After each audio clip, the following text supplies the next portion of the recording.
Roughrider Nation invades McMahon Stadium in Calgary for the first clash of 2012 between the CFL's only unbeaten team, the Saskatchewan Roughriders, and the 1-2 Calgary Stampeders. Over 32,000 fans on hand on a glorious Thursday night in the foothills. For the Calgary Stampeders, one of the most important aspects of their offense is their running game. They've got to get the ball to John Cornish more. You heard Matty talk about it. Just 10 carries for 36 yards a week ago versus Montreal. On the other side of that line, Odell Willis wants to stop him. Corey Chamberlain says he's been the spark plug of this defense, but he's injured. We'll have our eye on him tonight.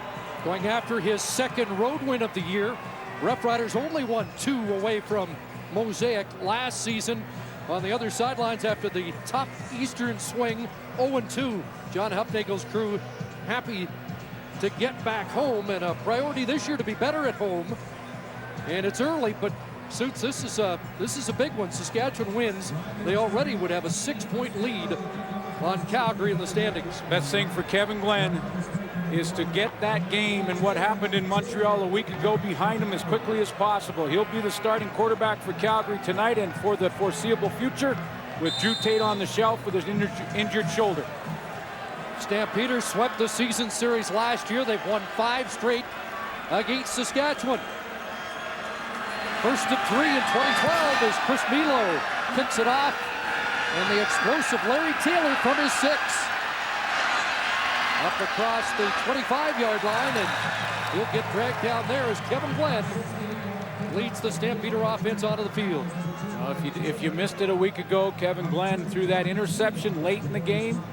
Montreal came back from 12 points down. He'll have John Cornish in the backfield. We talked about the importance of getting him involved. 13 touches a week ago, just not enough for the star tailback for the Stampeders. Nick Lewis is off to an outstanding start, 25 for 264 for Lewis after 3 weeks. The go-to guy, and Nashawn Goddard to play that right tackle in the O-line. Starting lineups are brought to you by Rona, proud sponsor of the CFL, and it's 8 teams. And here's Cornish slashing off the right side, and a big first down pickup at the 40. Outspoken early in the week saying if we establish the run, we dominate games, and he wanted to get back to that. Well, especially as Kevin Glenn continues to evolve in this offense and take those #1 reps in practice and get more comfortable running the offense. If they can get Cornish going, it'll give him that much more time. Just 36 yards rushing in Montreal, 44 from scrimmage for Cornish, who rips off 11. Wow. And Odell Willis quickly into the backfield ahead of the snap. Had to be ahead, or that was the best takeoff I've seen. Odell Willis little nicked, as we mentioned off the top. And offside, Saskatchewan, number 11. That's a 5-yard penalty. Remains first down. Missed a little bit of the work week and practice time. Corey Chamberlain felt it was okay to rest him because he has been a spark plug. A guy, of course, is very vocal, talks a ton in the huddle, talks a ton on the sideline and in the game, and there he goes. So 1st and 5 after the penalty. Again, Cornish right side this time. Sliced down in the backfield by Tyron Brackenridge. The Will linebacker getting in there for a tackle for a loss. That's run defense. That's Brackenridge showing some great speed and explodes through the hole. There's Odell Willis, the starting defensive line for Saskatchewan. You go to the linebacking core. Tyrone Brackenridge, one of the 3. Abraham Croma, 5th in the league in tackles with 18. And then in the secondary, one change. Nick Graham, who's been a healthy scratch, is back in the lineup for Whitney Tureen. Willis bouncing around. 2nd and 9. Kevin Glenn to the air. First time he's got Nick Lewis. And a 2nd down conversion catch for the leader in that category. Well, and it's an amazing stat, Chris, because the leader in the category, he has now 11. He had, after 3 weeks, 10 to move the chain. So when the Calgary Stampeders in 2nd down, they look to Nick Lewis. The 9 other eligible receivers for Calgary have 12 combined. So when they need it, they go to 82. Now under 500 yards away from 10,000. in his career. A first down Calgary at their 51. Big to Cornish, some time, and then back inside. Flag down as the pass for Cornish is broken up. There is Chroma, leading tackler for the Roughriders with 18. It's just an amazing stat, though, that almost the same amount as the rest of your team. Illegal contact, Saskatchewan, number 16. That's a 10-yard penalty. First down. Eddie Russ draws the flag. Last week, just 15 yards of penalties for Saskatchewan, 3 offsides. That's 2 penalties on this opening drive. Don't think there's any question about this illegal contact. And I guess you can say if you're going to get illegal contact, go full. Just sent a message to Robbie Bryant. Although he did cost his team some yardage.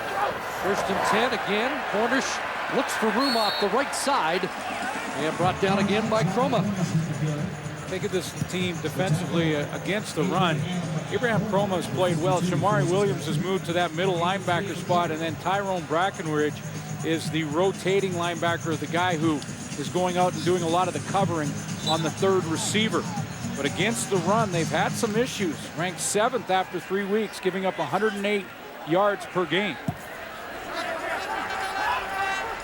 One more reason for John Cornish. Backfield empty, 6 receivers out. Underneath the throw, and Larry Taylor hit immediately and brought down by Nick Graham, trying to re-secure that job on the corner after sitting for a couple of weeks. Tereen's hurt, so Graham gets another shot. You know he's fired up to make sure that he makes the best of this opportunity, and a good read there to close quickly. But I thought a good series for Kevin Glenn, for the Calgary Stampeders, after what happened a week ago, to settle things down, move the team, few first downs, look pretty sharp, set up a field goal, or a punt here. A punt because John Hufnagel not gambling with the 49-yard field goal attempt. Exactly. And isn't that a comment on the state of the Canadian Football League early in week 4? Glenn, 3 first downs, 1 by penalty, but he did move it out of his end, put his defense in a good position, got field position.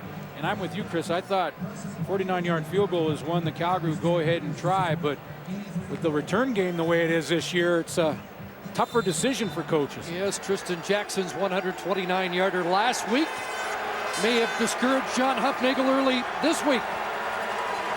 31-yard punt by Maver. And the Roughriders will start at their 11. Darian Durant surrounded, he'll throw it away.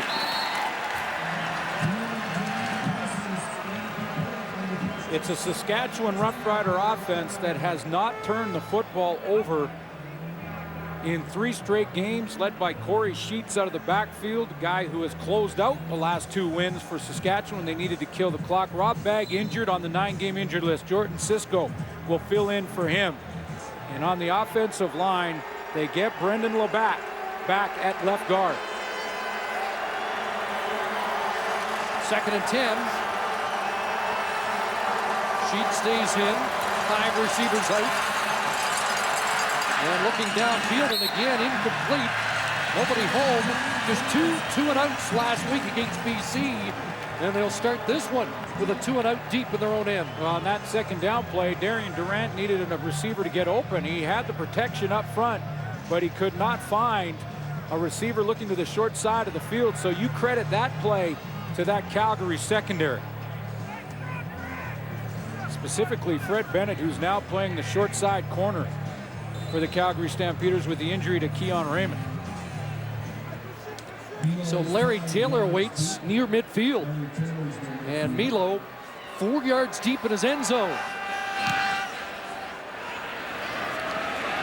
Decent kick. Taylor back at his 48. And Larry Taylor into Rough Rider territory. Before he is drilled down. In on the stop is Greg Newman. 51-yard punt, 13 on the return.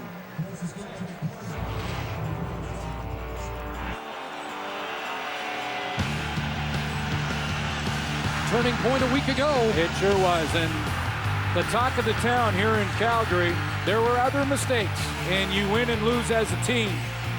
But Kevin Glenn was the focal point of a A lot of criticism this week about that throw that led to the comeback, finishing off the comeback for the Montreal Alouettes. Alouettes with 2 touchdowns. He had 1 minute to win that one in the late stages. Glenn will try and dump this off, incomplete, in the neighborhood of Nick Lewis.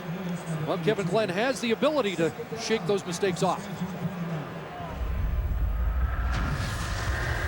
You give credit to Montreal, they won the game, they came back and won the game, but at the same time, you leave there feeling like, man, if I could have had that one throwback, you know, this might not have turned out like this. So, but you got to forget about it. You got to have a short memory, especially playing quarterback. Spoiled a terrific second half, 200 yards passing in that second half. Well, it really was. I mean, he was playing very well in the third, early in the fourth. 2nd and 10, and he converts here. Catch is made by Mark McDaniel. And down at the 35-yard line, the Stamps have a first down. McDaniel with 14. You saw the 267 yards, just the one mistake. It was a crucial one late in the game, but Kevin Glenn completed 72% of his passes in Montreal. Hostile territory, on the road, had a 12-point lead. It slipped away, but it looks like it's behind him. Had a stretch of 16 of 18 in that game last week for 187. First down, back into the hands of Cornish, ducked away from Hawkins, and gets beyond the line of scrimmage when it looked like the Hawk might drop him for a loss. Well, and this time Brent Hawkins comes off the edge so quickly, focusing on one player and one player only, and that is John Cornish. I'm going to show you how quickly he's going to come around this corner and not worry at all about Kevin Glenn on the fake. Kevin Glenn may go to the coaching staff and Dave Dickinson after this and say, look, let's maybe try the bootleg out of there.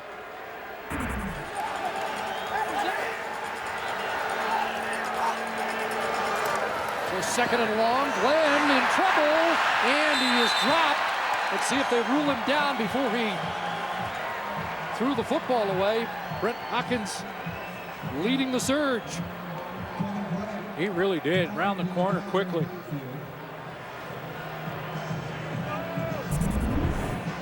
Back-to-back plays for Brent Hawkins. The first one to cut off the run. Then this time he goes up the field and around Edwin Harrison.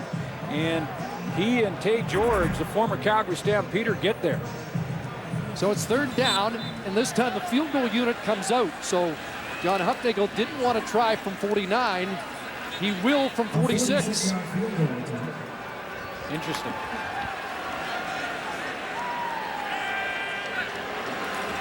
Jackson awaits. Rene Paredes puts it through. Midway through this first quarter, the Stamps strike first.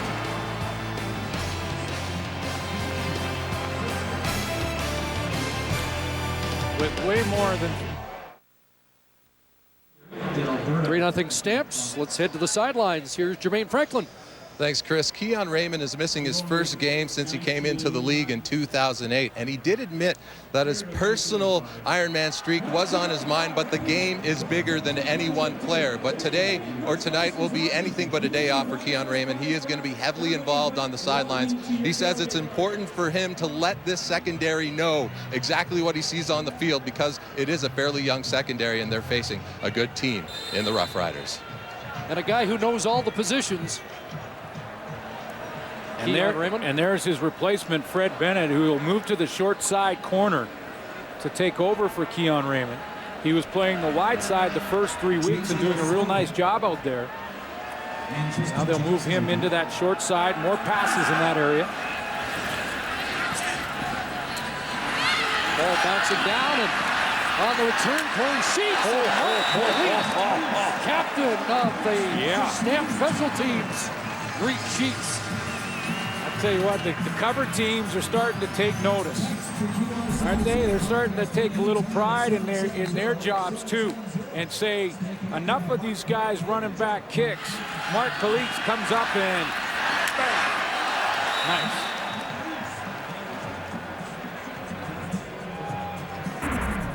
That's all about want to. The cover teams, yes, you have to be disciplined. 10-year vet Mark Kalitz, Tim St. Pierre, they long snapper and reserve fullback shaken up on the kick cover. You have to be disciplined in your lanes. You have to know your blocking assignment before the ball is kicked. But after that, it's all the want-to factor, and that was a big hit. I can't imagine any special teams coach made it comfortable on their kick cover guys in the past 2 weeks in practice. Double tight ends, Durant pulls and now dishes it off, and this is Justin Harper. Harper into the lineup, and the Roughriders anxious to unleash him. That's his biggest play. Back in the lineup this week after being a healthy scratch against BC. Comes across the formation. He's going to kind of sneak in there as a tight end almost, in behind that tackle, then come in motion, get an outflank. The Calgary Stampeder defense uses speed to the outside. Almost lost the handle there. Well, did lose it, but tapped it out of bounds himself. 22-yard gain for Harper, who might be hearing footsteps with Terrence Jeffers Harris now in Saskatchewan camp. Whoa! Bust in the background. Dressler pays for it. Quincy Butler unloads on Weston Snoop Dressler. Well, the timing is off on the play for Darian Durant, and he might have just, in retrospect, he might watch the film of this, because watch it goes the wrong direction, or Corey Sheets goes the wrong direction.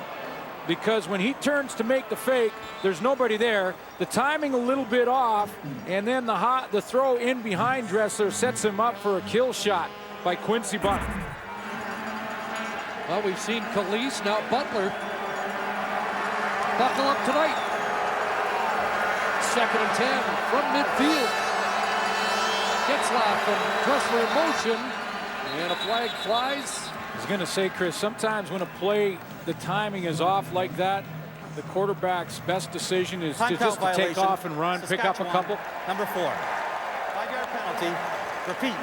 2nd down. Let's take a look at that starting Calgary defense. There's Torrey Davis up front. He's been making an impact. Leads the defensive line in tackles with 9. Also has a sack. Jawan Simpson's the leader of this defense. If I were picking an all-star team right now, he'd be my middle linebacker. Then you go to the secondary, and there's that change. Jamar Walls to the wide side. Fred Bennett goes from wide side into the boundary to fill in for Keon Raymond.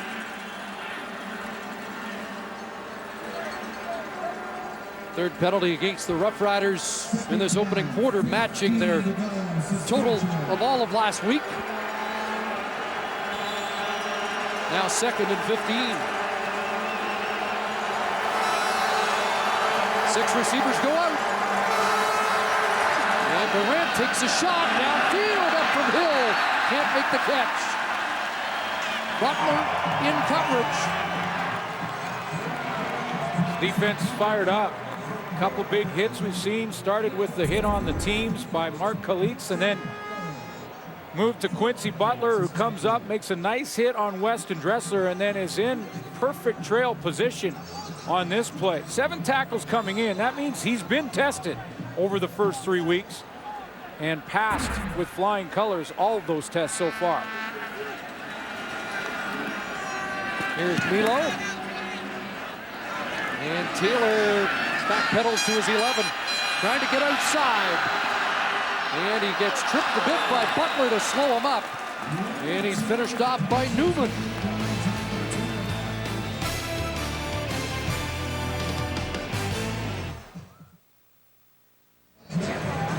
Well, the Calgary Stampeders are the highest scoring team so far in the Canadian Football League, but not everything's been going great. In the first game of the year, John Cornish was off and running, 21 touches in a win over Montreal, and almost the same number of touches in 2 games, both losses.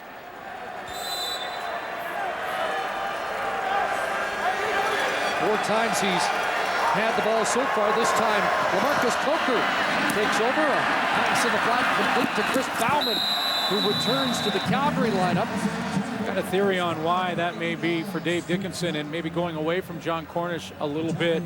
One, they wanted to see a little more LaMarcus Coker, and that's been part of the plan from the beginning. The other is, since Drew Tate went down in Toronto 2 weeks ago, Dave Dickinson's been focused on making sure Kevin Glenn is up to speed and feels comfortable in this offense, and may have just gone away a little bit from looking at that balance. First down catch for Bauman. And early movement here. Let's see if the Roughriders jumped or were drawn.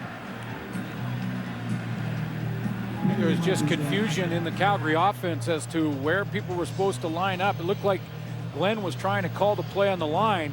LaMarcus Coker looked a little confused, was on the right and then moved to the other side of the formation. Procedure on the Calgary center. 5-yard penalty. Still first down. That's John Gott, the Lethbridge product. See LaMarcus Coker, he's trying to listen in. He's going, where am I? Okay. And finally, John Gott said, I've had it long enough. I'm getting rid of this thing. So 1st and 15 at the 25. 5-pack of receivers. Glenn into the flat. And nearly picked off. Eddie Russ was punching on the play. The pass intended. Wow. For Robbie Bryant. And that would have been deja vu for Kevin Glenn. Almost identical throw, almost identical spot on the field that happened a week ago to Gerald Brown. And Eddie Russ had that same jump, and I thought this was going to the house. But the ball a little bit high, and he couldn't corral it. Calgary, number 82. That penalty is declined. Second down.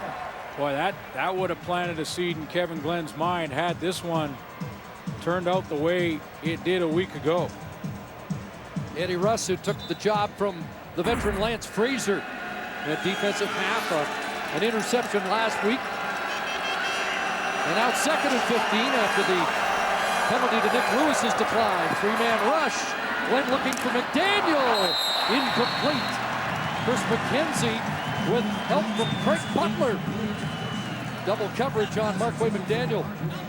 Well, first of all, confidence in Kevin Glenn to throw it into that double coverage. But you're right. I mean, Chris McKenzie was right there and over the top. Craig Butler, who's got a couple of interceptions already in the season and is not the starter in the secondary. 28 was to the right of your screen. He's going to be over top. They'll play with 2 safeties, Craig Butler and James Patrick back there. Kevin Glenn had to have confidence in McDaniel to try and thread it in there. There's Tristan Jackson, 248 return yards last week. As Maver boots it, and Jackson from his 46. Got a little something there across midfield before he's brought down. Tackle on the play made by Keenan McDougall. Well, it's the first time that stat has happened in 10 years in the Canadian Football League. A team 3 consecutive games without a turnover. Eventually, you'd think it might change.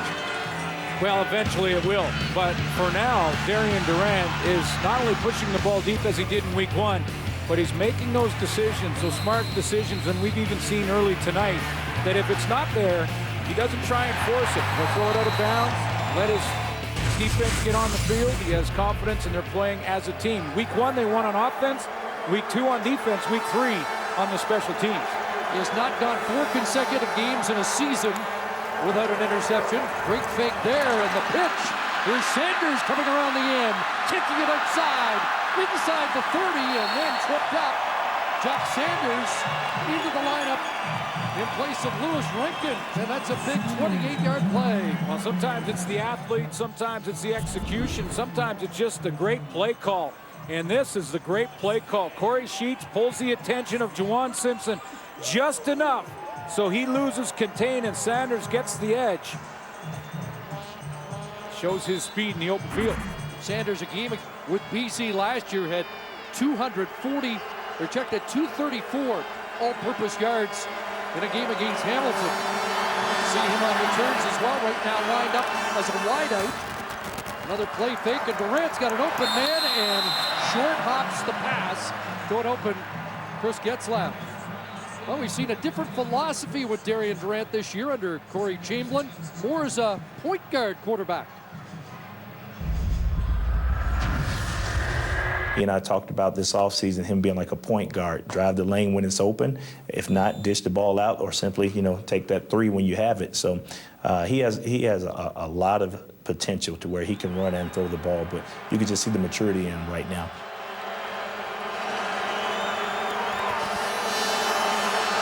Stamp showing blitz here. Fraser backs off. 2nd and 10. Right back over the middle, and Getzlaf, who has had a history of playing his best against Calgary, comes up with a catch and a big first down. Really does. Closing in on Weston Dressler as far as yardage goes. Number 2 on the team. Watch Darian Durant find his throwing lanes. In the pregame show, Matt Dunnigan talked about how important it is and how the Riders have been working with Durant to slide his feet sometimes to find the throwing lane so he can throw around his old lineman. He did there. 7th second down conversion catch for Getzlaf, one of the leaders. First down, Sheets looking for a crease, and he'll be dropped at the 11-yard line. 4-yard pickup for Corey Sheets.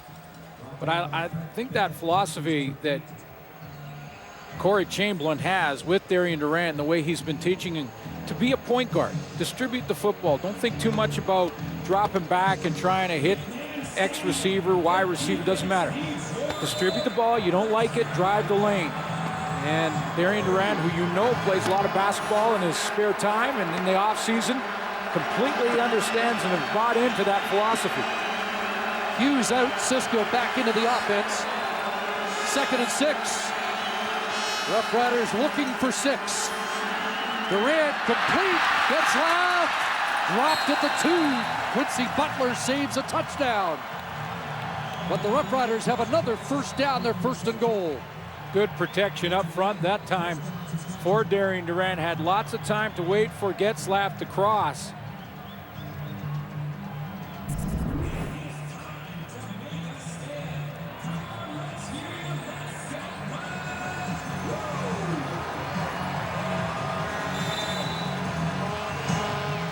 That took some time to develop. Getzlaf coming from that tight end all the way across the formation, and when Durant had that kind of time, he could wait for him to open up. Short yardage team comes on. Drew Willie with Hughes and Sheets in the I formation. Sheets, 2nd man through. Touchdown. He has a touchdown now in 4 consecutive games, and the Roughriders have the lead.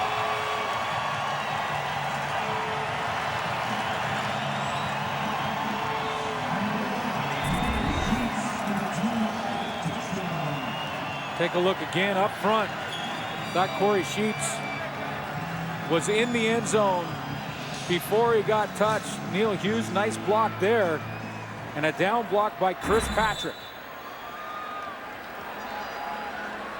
2-yard plunge, capping a 6-play, 54-yard scoring drive. Milo, the extra point, as Corey Sheets chalks up his 4th touchdown of the year.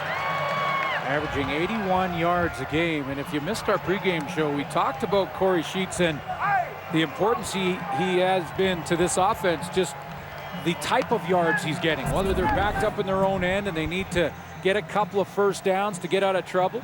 They've relied on Corey Sheets, or to finish games. They've asked him to carry the ball when they want to run the clock down. Everyone knows they're going to run the ball, and yet they still had success in the first 3 weeks. And that's when you know you have a running game. Talked to Corey Chamberlain about him yesterday, and he mentioned when they first saw him work out in March, so-so, and in fact wasn't invited to rookie camp, but when he got there for the main training camp, that's when he started to impress. He was in game shape and back in college form. Purdue. He was a star at Purdue.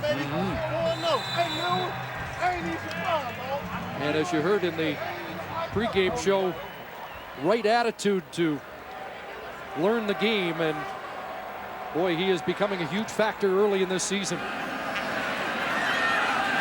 Riders lead, Taylor on the return. Slides across the 30 and brought down there. Breckenridge in on the stop.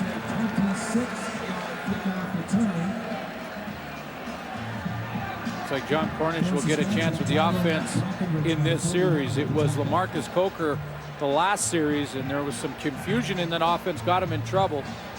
Ended up punting the football away, and that's when Darian Durant put together his scoring drive. Under Drew Tate, this offense started quickly. They've outscored their opponents 35-14 in the opening quarter so far this year coming into this game.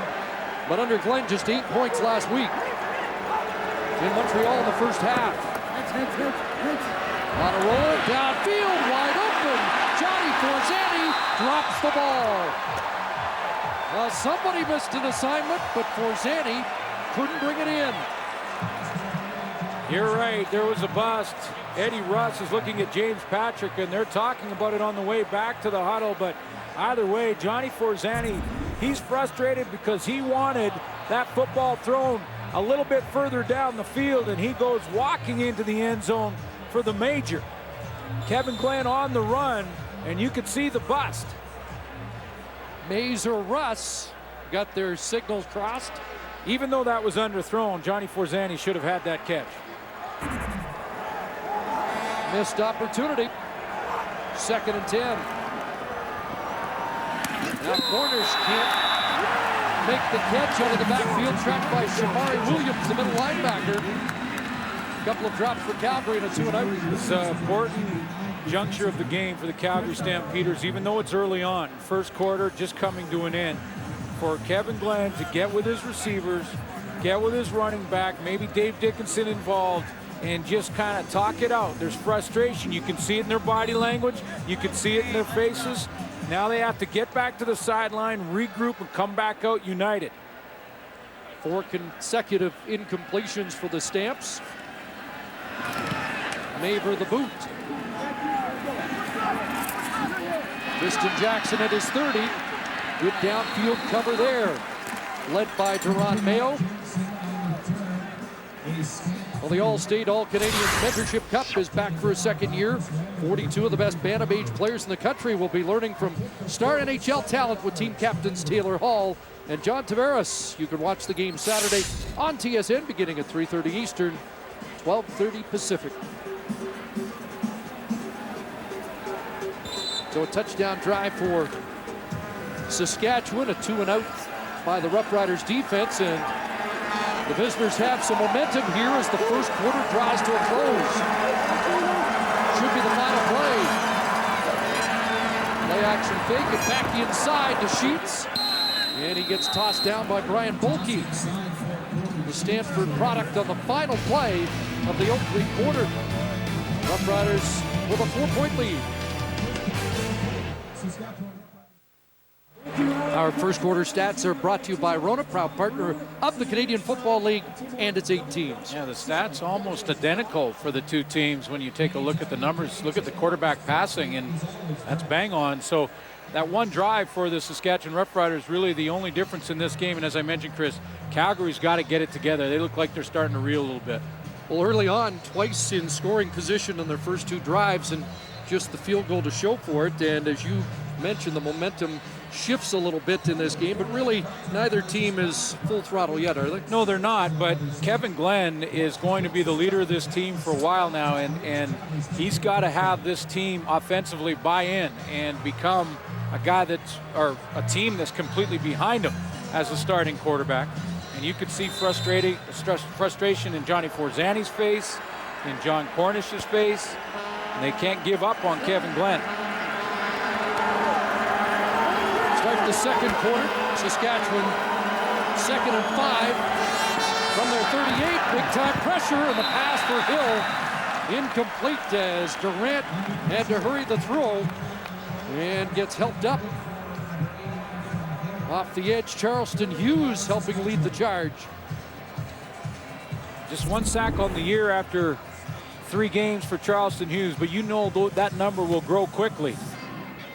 With his quickness unblocked, and it was a matter of Durant trying to get it out there before he got hit. Had to take one and couldn't get it to Ephraim Hill.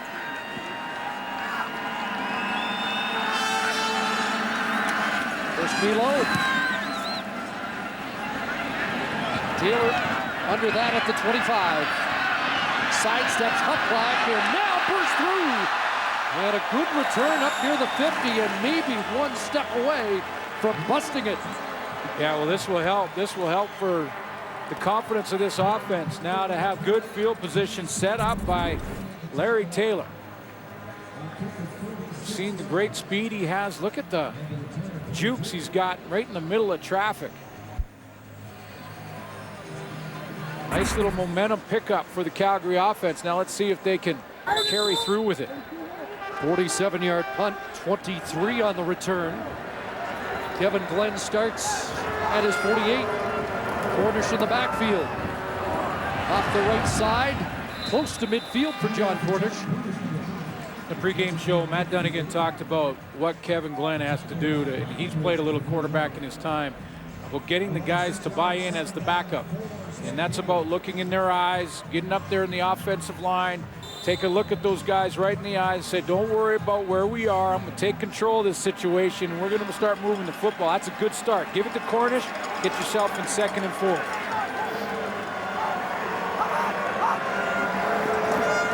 Four-man rush. Glenn going deep, and this time he's got Johnny Forzetti. Hit him in stride, and it's a big gain down to the 17-yard line. Two things different than the play that they dropped. One is that Kevin Glenn puts it out there in front of him, and he lets him go and get it.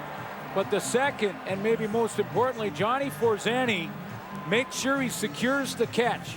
I mean, if he catches that in stride, he might continue to go. But this time, rather than think about running before he has secured the football, he goes in and secures the catch first. That'll get their confidence back. 39 yards to Forzetti, biggest play of the year for him, and a Calgary wideout.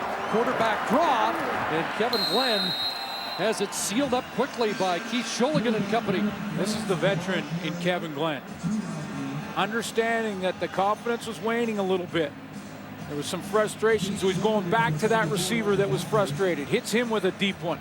And then you know what he does? He goes quarterback draw and takes a big hit. No hook slide or anything. He just takes a hit in the hole to show his teammates, hey, I'm going to put it out there for you guys.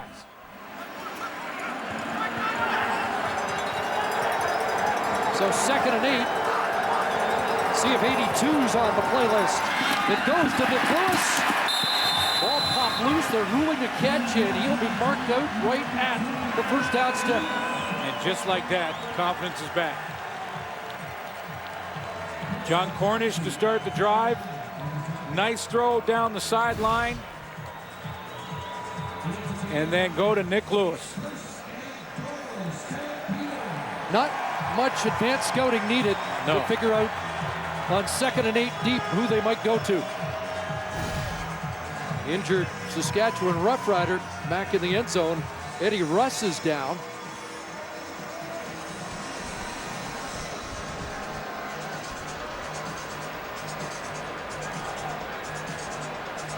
Had a little trouble putting any weight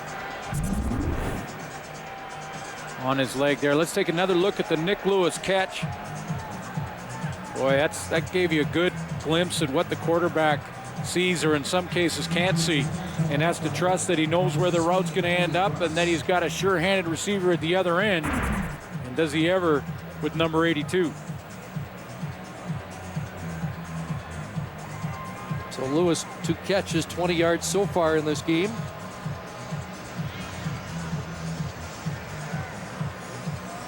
A couple of options for Corey Chamberlain without Russ. He can bring Tristan Jackson in at the corner and maybe move Terrell Mays inside, or he could also go to Craig Butler. And take a good look right in the middle of your screen. There is Eddie Russ. We'll see what happens to him as he breaks to this out. And you can see, looks like he pulls up.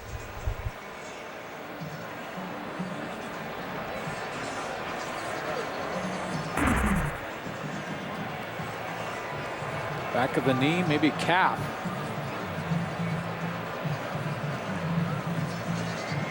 But there are options for Corey Chamberlain to juggle the secondary. You mentioned that Tristan Jackson has played corner.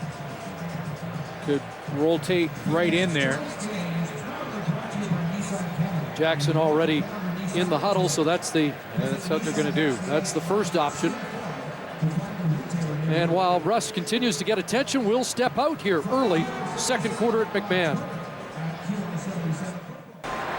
So Eddie Russ gets help to the sidelines, as we've mentioned. Tristan Jackson will come in and play the wide side corner. Mays moves inside, and the Calgary Stampeders are first and goal at the 5-yard line.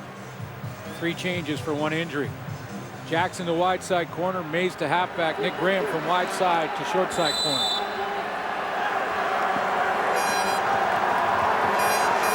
First and goal, short drop, end zone toss, flip it up. Chris McKenzie working against Marquay McDaniel.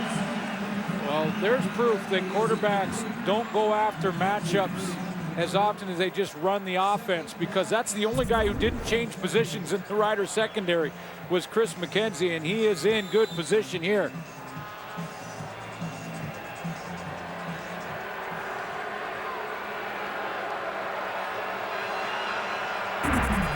Good recovery there. Second and goal from the 5. This time for Lewis. Battle for it, and Nick Lewis has got it. Touchdown, Stampeders. And Nick Lewis has his 4th here in week 4. And it was a battle, and if you're going to throw it up as a quarterback, this is the guy you want in that battle, in the trench with you. The strong hands of Nick Lewis working on Tyrone Brackenridge, but stepped out to cover that 3rd receiver inside and was in great position and lost the battle at the top of the route. He's getting better. 9th year. What a terrific start for Lewis. Already 28 catches and 4 touchdowns as the Stamps are back in front.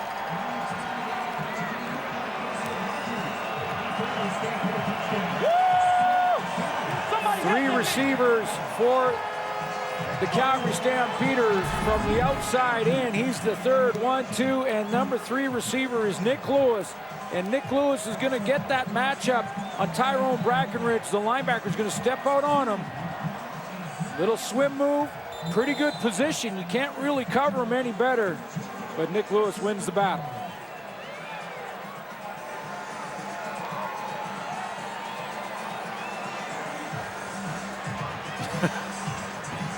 Another Nicasso, 6 plays, 62 yards. The touchdown drive for the Stampeders. Put that thing on all man. Put that thing on all man. This ain't rookie. He was pumped up a couple of days ago when the TSN Funniest Athletes Top 10 came out. And he was in the top 10. 6, I think. Number 6, wasn't he? Although he tried to sell the teammates, he was right behind Muhammad Ali. And Kevin Glenn had seen the show and said, no, Ali was 1. You're number 6. He's a character, man, but I agree with you. He's getting better. I mean, They jumped straight up. I wish we had choice back in the playbook. What's up, everybody back in Texas, baby? Tristan Jackson back.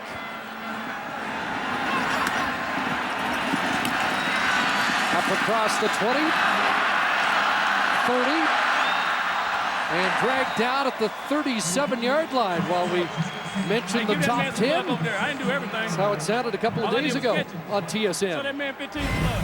What's up, TSN? LT! I'm at to see a psychiatrist at the shit we going through right now. I got a lady to my right. I got a lady to my left. We about to go put Edmonton on the shelf. you got to have fun playing this game. Just doing what I was best to do. That's it. Let's go, D. Let's go. So the Roughriders trail by 3 once again. They take over at the 36. Short drop, catch made by Harper. 4-yard pickup at the 40. Now, what nickname is he going with now, just to wrap up this? Well, it used to be Geronimo. Right, I remember that one. Okay. Oh, okay. Nicolo Dimes. Okay. Simon Sleepwalker. I don't know if the man genius had legs. Did that last very long? Never dull. And let me get it straight though. He comes up with them, right? Never dull in Nick Lewis Nation. No. Second down. Durant steps up, and the point guard finds a lane and runs for a first down into Calgary territory. He'll step out at the Stampeders 50-yard line. Exactly what he did. Drove the lane, took it straight to the hoop, and then got himself out of bounds to save a hit. But this has been the instruction from Corey Chamberlain. You see a lane, go ahead and drive it, just like a point guard would. Save the hit. No need to go upfield there. 20-yard gain. Fourth first down run of the year for Darian Durant. High shotgun snap. Sheets attacks the right side. Turns the corner. Cuts back in. And still going. Corey Sheets dropped at the 2. Brandon Smith saves a touchdown. But that run tells you why the Roughriders are so excited about their new tailback. And he gets a key block off the edge because he knew immediately that he was going to hit this hard without reading anything to get around the corner. And Chris McCoy couldn't get wide enough. There's the great speed. Watch this little move. Not going out of bounds on Eric Fraser, the safety. Slides inside and takes it right down to the doorstep. 48 yards, his longest run of the year. And now do they call his number again? Drew Willie, short yardage crew is in. Sholigan and tight end. And will they throw there? Touchdown! Neil Hughes.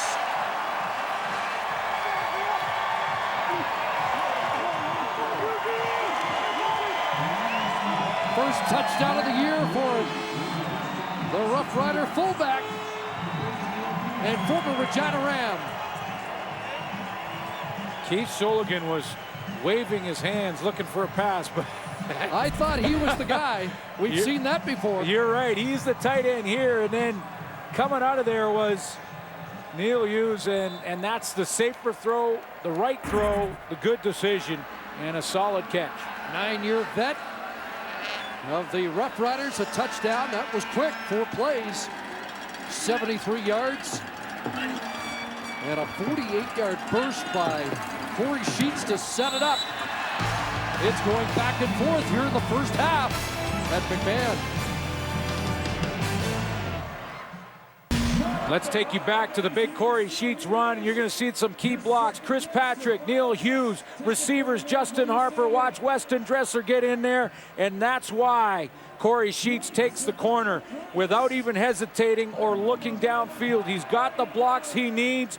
Great speed to get around the edge, and what a move on Eric Fraser at the end of the run there to get it right down to the doorstep. And Neil Hughes finishes things off after making a block on the long run. The fullback out of the backfield. There's your payday for that big block. 12 career touchdowns, his 6th as a receiver. Got the makings of a good football game. The first Western opponent for Calgary this year. And a rivalry that has escalated in the last few years. Taylor back from his 10. He's been close, and he gets hauled down. There's Sam Hurl, the former Calgary Dino, who has made a huge impact. That's his 2nd special teams tackle of the game, his 8th of the season, and that takes the league lead. Boy, and he was excited to get back here and play in front of family and friends and his high school buddies from back in Centennial High School here in Calgary. Say hi to his coach, Rick Crawford, from high school here, and he wanted to get back in, and even though he's playing for the enemy, to play in front of friends and family here in Calgary was pretty cool for him. 2-time defensive player of the year in Can West, and his coach Blake Neal said he was ready to play special teams in the CFL last year. Kevin Glenn hands it off, and John Cornish is taken down. Here's Shamari Williams again from the middle linebacker spot, not letting Cornish turn it upfield. Shamari Williams closes from the inside out, and Terrell Mays from the outside in, and that's the trust that you'll have in your teammate. Because if Shamari Williams thinks he's by himself, he might overrun that and create a cutback lane for John Cornish. He knows he's got support from the secondary. Plays it perfect. Loss of 1, big edge for the Roughriders in rushing yards so far. Glenn looking to convert, intercepted. Tristan Jackson, and now they're saying no catch. Ruling incomplete. Jackson a little sales job, but that reaction afterwards looks like he knows it wasn't the pick. He tried to sell it, didn't he? And what a break on the football. The timing a little bit off on the throw. And it did pop loose, and right on the scene was the umpire, Adam Paradowski. But why not try and sell it? That's correct call was made. He gets up, indicates first down. Well, he wants to be back on the corner and nearly made a big play. In any event, Roughriders get their hands on the ball, and here is Sanders on the return, and he'll take over that spot with Tristan Jackson on the corner. Well, it was a familiar face and a familiar voice singing our national anthem prior to the game. There's the former commissioner of the Canadian Football League, Tom Wright, who's standing by with Jermaine. Thanks, Chris, and excellent job on the anthem, Tom. And Tom Wright is now the Director of Canadian Operations, UFC. And it's certainly been quite the week here with the main event coming up, 149 on Saturday. Tell us a little bit about it. It's been a great week here in Calgary. Calgary fight fans are some of the best in the entire world. We've got Uriah Faber fighting Henan Barrow in a championship belt situation. The fans here are in for a real treat. If you haven't been to a UFC live in Calgary or in any place, it's the best experience ever. Tom, as you well know, the 100th Grey Cup will be celebrated this year. And as a former commissioner of the league, what do you think it means to Canadians? You know, the CFL is simply part of our fabric of what makes Canada distinct. And the Grey Cup is that celebration. It's a classic East versus West. The time in the country always comes together in November over football. It's part of what makes us distinct. It's part of what makes Canada such a great country. Thanks for this. Pleasure. UFC 149 tomorrow. Happened to bump into a couple of those guys in the gym. I heard that. You were working out with them, aren't you? Now, was it one of those things is not like the other? Yeah. I stayed on the move. There's former commissioner Tom Wright and, of course, current commissioner Mark Cohen on his right. And Dana White. Yeah, Uriah Faber, Randy Couture, and many others in our hotel this week. I think a few future middle linebackers if they were interested. Second and long after that loss to Sanders. Anybody home? Durant rolling, looking, running out of time, and wisely throws it away with Jawan Simpson, the current Calgary middle linebacker, applying the heat. Darian Durant at the end of that wanted to try and draw a penalty flag from Jawan Simpson, and I think the right call was made to keep the flag in the official's pocket. Jawan Simpson chased him down. He was patient, and Durant hung on so long that it was almost simultaneous. Watch the hit coming, ball thrown. That's good, no flag. Milo to boot it away. And Taylor under this at the 19. Gets to the edge and down the sidelines. Another big return from Larry Taylor. Pushed out in Saskatchewan territory at the Roughrider 46. That's a 44-yard return for the explosive Mr. Taylor. It has been fun to watch this year, the return game.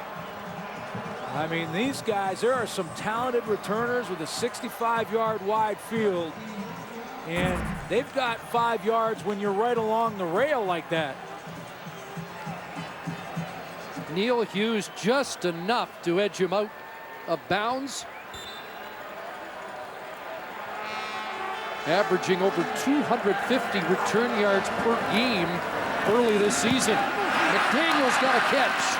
And he is wrestled down at the 30-yard line. And now the Stampeders trying to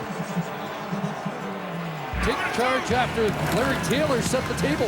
Well, let's take a look a couple of weeks ago back in Toronto, week 2, and here was Larry Taylor keeping the Calgary Stampeders within range in this one.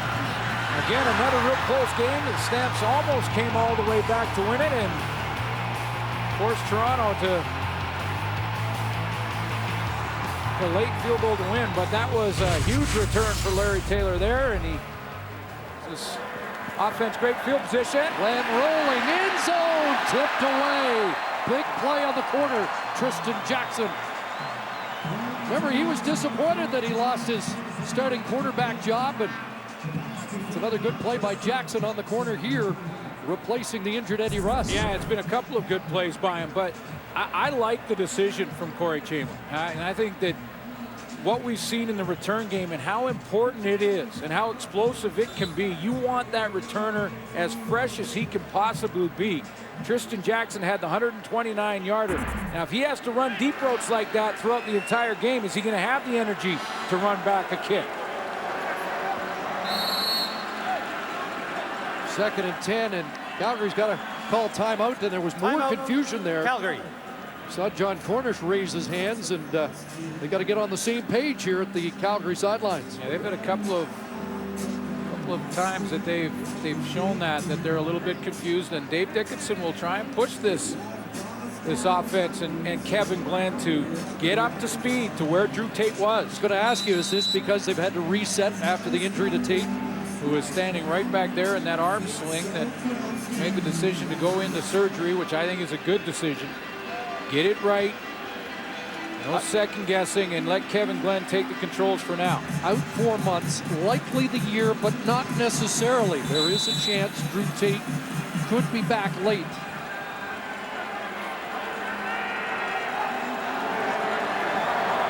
Second and 10. Glenn rolls, pressure, and a pass out of the reach of McDaniel. Shamari Williams was secondary contained, and that rattled Kevin Glenn a little bit. Give him credit for hanging in there, but Shamari Williams, his job is to flow, but he's the secondary contained if the quarterback bounces it. And watch how well he plays that role here. He sees that the edge is open, closes quickly, and that's the hit Kevin Glenn takes. It's like he's growing into that middle linebacker role. Yes, sir. So Paredes on to attempt a 37-yarder, 6 for 7 on the year. And he hits another. And now it's a 1-point game with just under 4 minutes remaining in this first half. We'll meet the gods next door, 4 brothers with the faults, flaws, and desires subordinary mortals. The Almighty Johnson series premiere Monday at 9 Eastern, 6 Pacific, only on Space. Thank you to the Outriders for helping us out with that promo. And we'll have more on them later. You know, Corey Chamberlain set the table for this team early on in training camp with Shamari Williams. Shamari Williams came into a meeting about 2-3 minutes late. He had some traffic issues or something. And he went from first on the depth chart at middle linebacker to second behind Mike McCullough, setting the tone that if you're late, you're wrong. He learned and moved right back up quickly. First down, 35-yard line. Sheets tracked by Charleston Hughes, who will ride him out, dropping him for a loss. I'm trying to get that ball up right there, Hughes. And you could hear it on the sideline, Charleston Hughes and the rest of the Calgary tacklers saying you're trying to get the ball out. That's why he didn't pull him down quickly. He had him under control, and so he runs him to the sideline trying to rip the football out of the arms of Corey Sheets.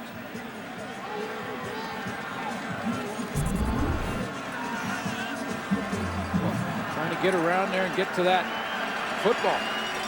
The other defensive end, Chris McCoy, helps finish him off. 2nd and 11. Pressure, stepping up. And does Harper have the catch? No, incomplete. And it's a 2-and-out. gets the 2 and out, but again, that's a case, 3-man pressure from Calgary and Durant shuffling in the pocket to find his throwing lane. I found it fascinating in the pre-game show and Matt Dunnigan talking about the importance of that and how he works with Kahari Jones, his quarterback coach, on shuffling his feet, pushing back from that shotgun quickly. That one was a little bit late and it was out of bounds. They'll have to punt, but it's a good example of it. 4 outs and an errant snap brings Milo back into the end zone, and he'll eat it back there. And it's a safety that will give Calgary the lead.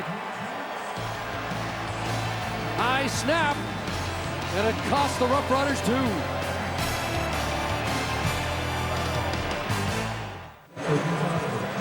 Errant snap by 6-year veteran Corey Hucklack costs the Roughriders the lead. And that is the injured Rob Bagg trying to help him out. He didn't really get hit. That's just an error on the snap, something you don't see very often from Corey Hucklack. And how about Rob Bagg trying to do what he can, even though he can't do anything on the field on the 9 game with an injured ACL, but went right to the bench immediately to say to his teammate, don't worry about it. Need you out there for the next one. Milo kicking it off from the 25. Good boot. Tailored across the 35-yard line and taken down at that point by Chroma. So the Stamps, 4th lead change of the game, have the ball with just under 3 minutes left. And a 1-point advantage. So none of the game plan has to change for Kevin Glenn. Cornish importance. When he did have success and got that drive going that ended with the Nick Lewis touchdown, that drive started with John Cornish.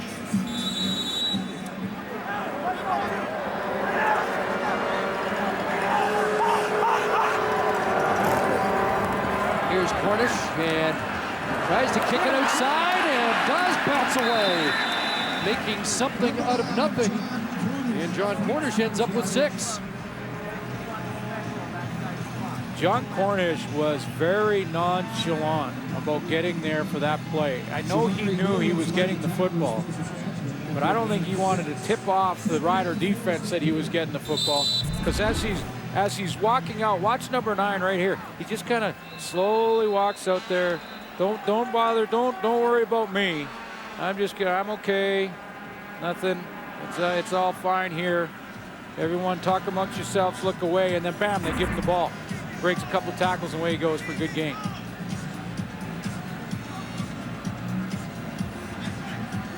He talked this week about not being a downhill runner, more of a slasher, and it seemed the last couple of games he was shut down up the middle against the Montreal Alouettes in particular. He was minus yards in the first half against the Als. This week it's been more, until that play, more concerted outside runs for Cornish. Second down, Kevin Glenn into the flat, and the catch made by Bauman, and he'll be close to the first down stick. And that throw proves to me that Kevin Glenn does have a short memory. He had to throw that ball about 40 yards for about a 7-yard gain, and he threw it right to the sideline, and he threw it with Mays closing quickly. So you have to have that short memory. Don't worry about that getting picked over there. Not sure he wants to make that a habit, though, does he? It's a long one, but first and 10. Mission accomplished. Now we'll go to the far side for Bauman, his old Ticat battery mate. Another wide side out. Late flag, and is this going against Calgary? Well, I believe it is. It looked like Terrius George, the former Calgary Stampeder, took a shot late from one of the offensive linemen.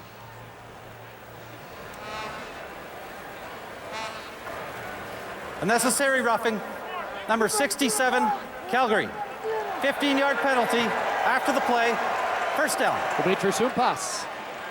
Well, there's no question it's a call, and it's an unnecessary penalty that seems to have been an issue over the last couple of weeks. They improved in the yardage area last week, but go ahead and run it here, and I'll show you where Sumpas is. He's going to be right in here, and watch how he comes along and turns, and bam. Unnecessary hit. The ball's long gone. And Dave Foxcroft, the referee, was about a yard away. We were better, only had 50 yards in penalties in Montreal, but some of them, the timing was just terrible in the penalties and really hurt Calgary.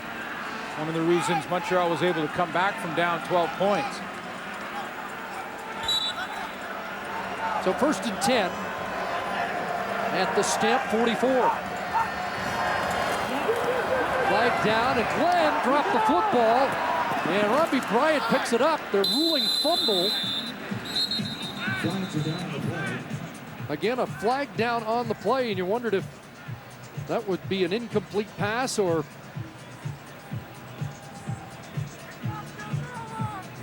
and it appears to be procedure against Calgary. I thought his arm was going forward when he let go of that, and it would be an incomplete pass. Offside, Calgary, number 89. That's a 5-yard penalty.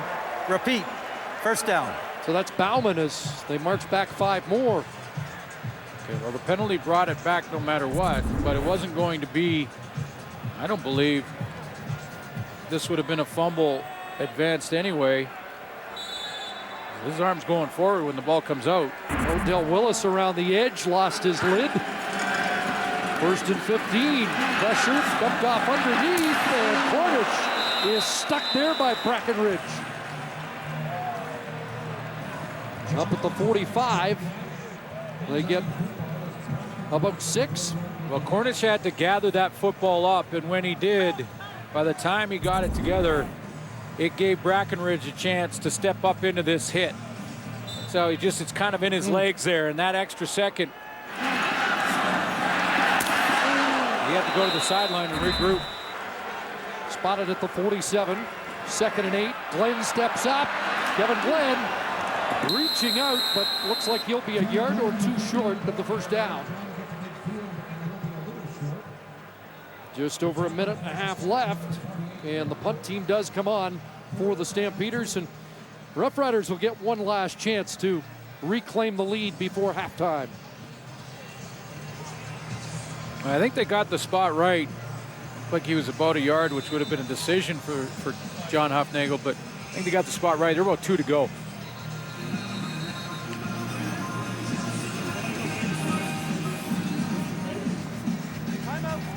Saskatchewan. Roughriders stop the clock here.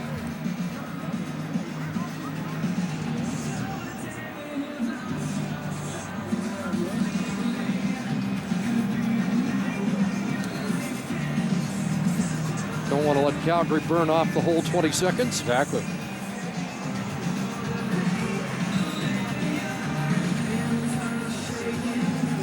And it'll be Sanders awaiting at the 15-yard line.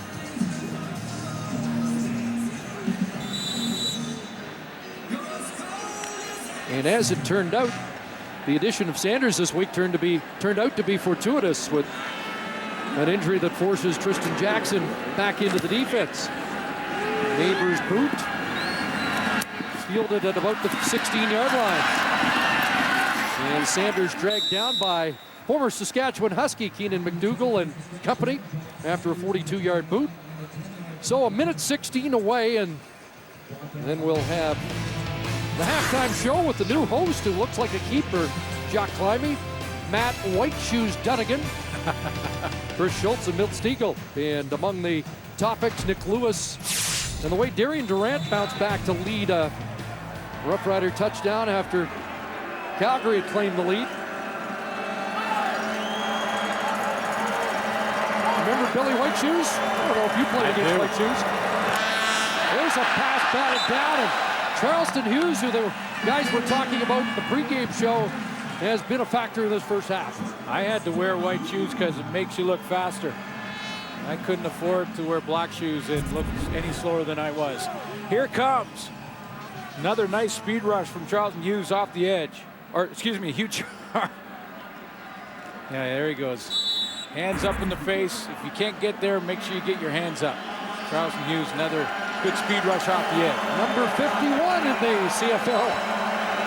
And moving up quickly. Poll, top 50 poll. 2nd and 10. There's Dressler, a catch. And close to a first down, should have it. He's been quiet in this first half, Weston Dressler. Boy, he certainly has. But that first game of the year with 13 catches, 180 yards, and then all of a sudden defense thought, okay, that's a lot of yardage for one guy, and we better start paying a little more attention to him. 4 catches, 29 yards last week, 4th in the league in receiving after week 3. And now looking deep for Getzlaff, and he can't reel it in. Had a step, and couldn't make the play. Working against Chris Randall, the new strong side linebacker in place of the injured Demetrius Morley. He's had some big games against Calgary, and he gets the matchup. The ball is thrown absolutely perfectly because it throws him to the outside shoulder. Randall was in a chase position, so any kind of underthrow or inside throw he gets to. But give him credit for grabbing that left arm and pulling it down, so Getzlaff couldn't get both in there. 7 touchdowns in 12 games against Calgary in his career. 2nd and 10. Durant hit as he threw. It's incomplete. Skipped into the hands of Cisco. Did you see that low throw, though? He felt the pressure closing on him. Got a flag down, and Durant got up agitated, and I think, did Torrey Davis take an unnecessary penalty here that's going to extend the drive? Unnecessary roughing, face mask, number 98, Calgary. Wow. 15-yard penalty, automatic, first down. And that theme continues for the Stampeders. Boy, that could cost points. They were going to have to punt with under a minute to go, and now the ball up near midfield and a first down for Saskatchewan. And Davis, who has been so good in the early going, goes to the sidelines to cool down. He was working on Brendan Labatt.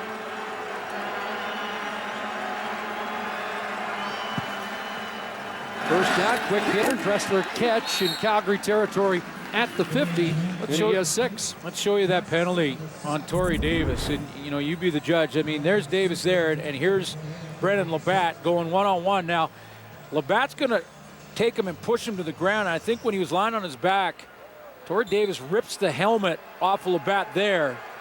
That's what drew the flag, and then Labatt got himself out of that scuffle. Here's a pass for Ephraim Hill, and his first catch is a first down as he gets to the 45-yard line.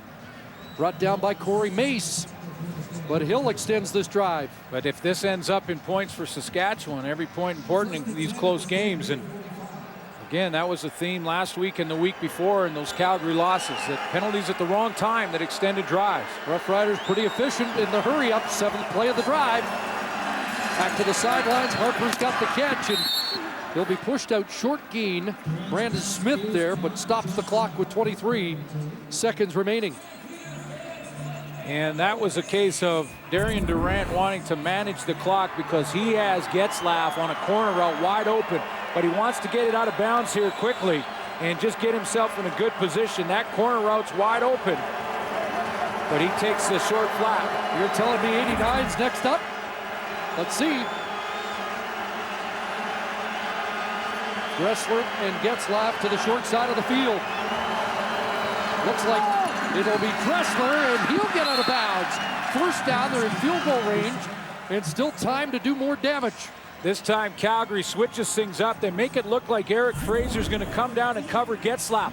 He's right here, and it looks like he's going to come down, and I think Getzlaff's thinking, okay, one-on-one. But what they're doing is rolling Malik Jackson back to the middle. So they are going to go with the free safety back there, and then they drop Eric Fraser into his zone. So trying to confuse things, but Durant just drops it off and moves the chains.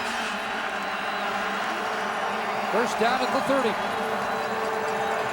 Durant looking for Getzlaff into the corner, touchdown!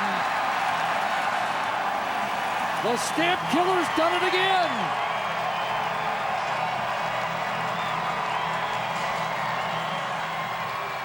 As they continue to move around on defense, the chess match continued, and this time Durant did see what he wanted with Getzlaf on the inside receiver running the corner. He's going to get locked up on Eric Fraser, who's trying to chase him from the middle. He finally gets the matchup he wants. He gets the leverage he needs and puts the ball right on the money. Good call, safety. Penalty by Torrey Davis. Costly at this moment. Otherwise, Calgary would have the football and still would likely have the lead. Milo the extra point. Instead, a 30-yard touchdown strike to Chris Getzlaf. 25th career touchdown, and 8 have come against the Stampeders.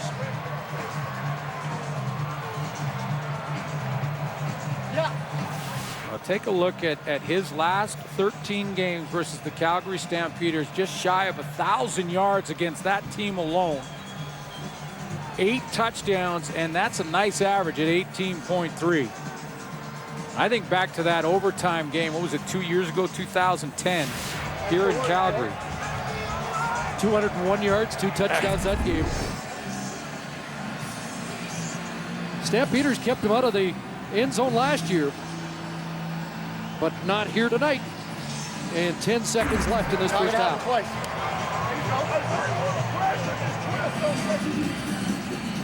There's a hot seat on the Stampeder sidelines right now.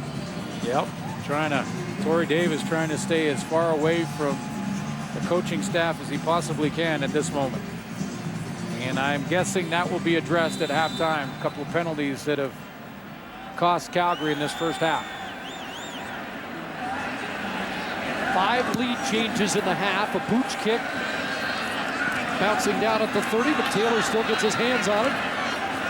And he'll be dropped at the 40 with time for one more play. Chroma and Pearl tagging down Taylor. Okay, OC, I'm gonna make you the offensive coordinator. Do you just rear back, throw one, and hope you get a pass interference penalty or a miraculous catch, or you just kneel down, take your lumps right now, and go and regroup? Well, based on recent history, I think we've seen Calgary do it twice in the last 2 years with success on the final play. Nick Lewis has been the guy. It looks like they're going to go into a victory formation. Well, that's not what it's called in this case, but that same formation. Regroup formation. Regroup formation. We'll reboot for the second half. That's right. Glenn takes a knee. Lots to talk about in our first half. 5 lead changes and a 21-15 Saskatchewan lead.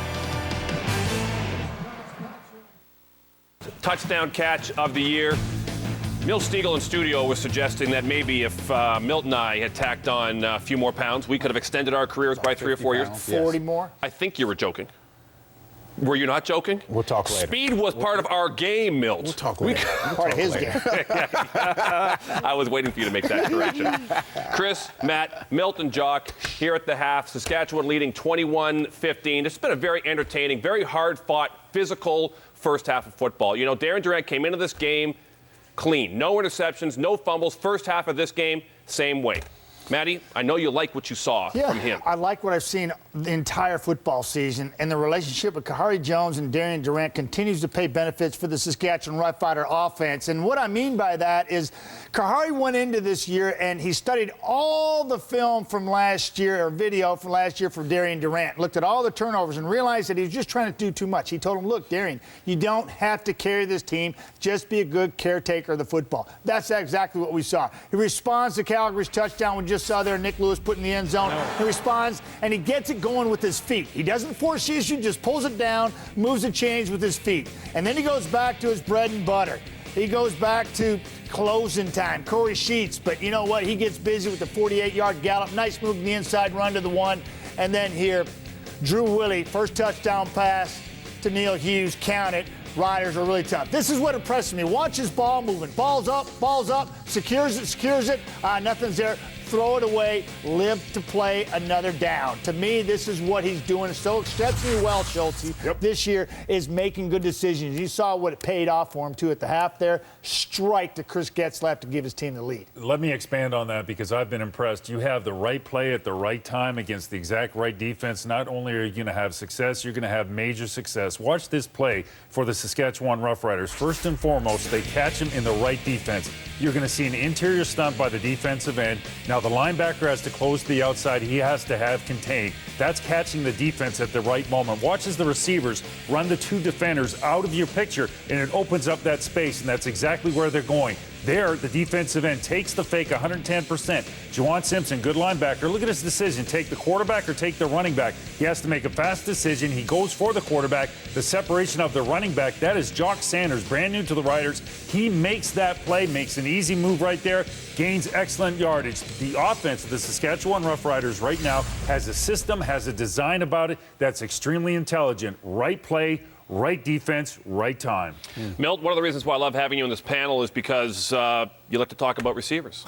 And in my position right now, I can't do it, so I'm leaving it to you. Right. John Forzani is a guy in his third year, and I've enjoyed watching him grow as a receiver, but there's still more to learn for this young man, and I know you noticed a few things in the first half. Yeah, and he's a good receiver, and he had a great year last year, but like you say, there's things to learn. There's certain things that you do and certain things that you don't do, and if you notice, when he's out there playing, he's playing hard, but there's certain things that you just can't do. Watch this play right here. This is not the best throw by Kevin Glenn, but it's a catchable ball. Johnny Forzani has a chance to make a great play. What happens? He drops the ball, and that's okay. We're human. But don't show your quarterback up, son. This is your third year. The next ensuing drive, he has a chance to score a touchdown. I think he's so mentally challenged by dropping the last ball that he's so concerned with just catching it. Then you see a man right here who knows how to do it. Thick Nick Lewis. He's on your team watching him. He's making plays. He's getting to the ball. He's scoring touchdowns. Johnny Forzani, I think he's going to be a great receiver, but he has to learn his lesson. You're going to drop the ball, it's going to happen. I've dropped him, Jock's dropped him, everybody's dropped him. You never dropped any balls, Jock? Oh, maybe once. We're going to drop balls. That is one of the worst feelings in the world, to be that wide open. You figure you're walking into the end zone and you get underthrown, but no excuse for not making that catch. Catch that ball. Catch that ball. Yep. This is the locker room at halftime. The stands. This is one of the most interesting places to be in professional sports, in my opinion. Did you ever get into a locker room at halftime? Do so. Sidelines, and here's Kevin Glenn with Jermaine Franklin. Kevin, unfortunately, penalties on both sides of the ball, stall drives and continued drives for the opposition. Is that something that needs to be tidied up for the second half? No, we got to get rid of those things. And if we play a penalty-free, turnover-free second half, we should be all right. You talk about the play of the offense, a good first half. How do you continue that in the second half? We just got to keep focusing on what we're doing, our game plan and our assignments. But we still left some plays out there. And the thing is like I said, we take some of those penalties back. We could have had a bigger drive late in the second quarter, but it's over with. It's done with. We flushed it. We got to come out here and play the second half hard. Thanks, Kevin. All right, thank you. Rough Riders have been good in the second half so far this year, outscoring their opponents 48-10.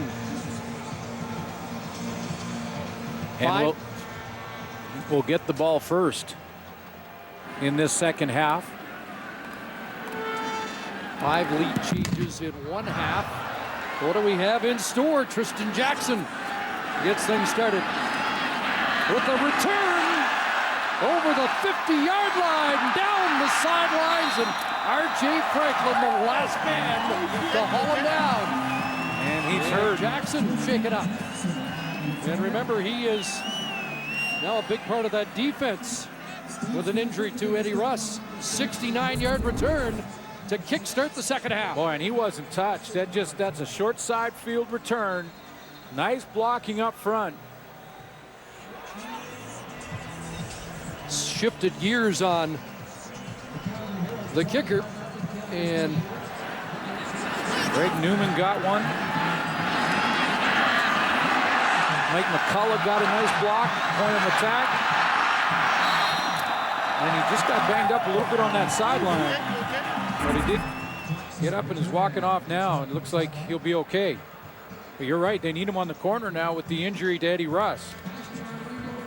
Little Olay tackle from El Matador, Rene Paredes. But R.J. Franklin saves a touchdown.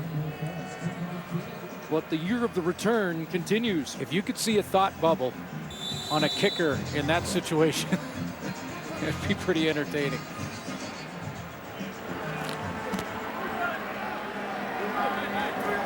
So a great field position start for this second half.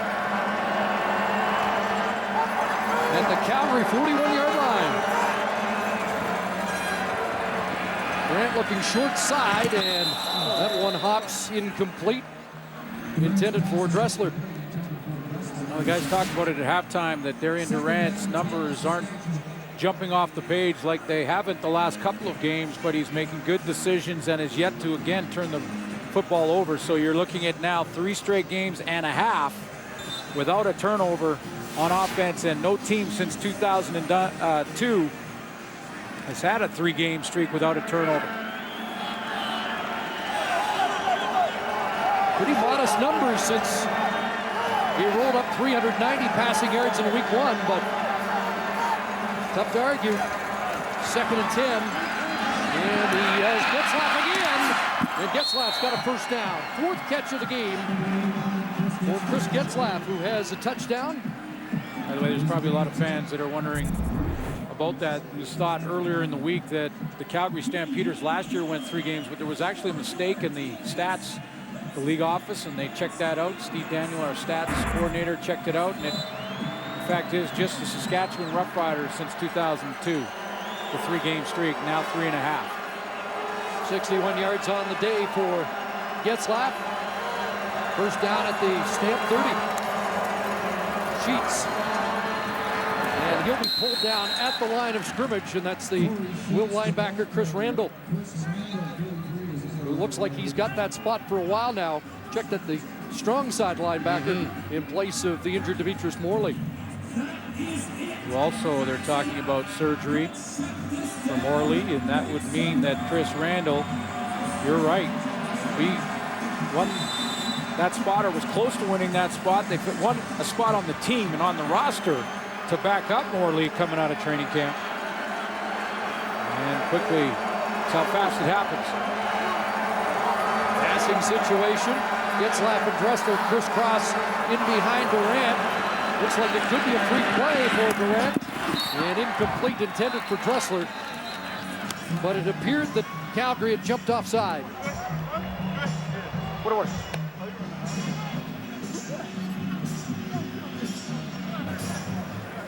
Offside, Calgary, number 90. That's a 5-yard penalty.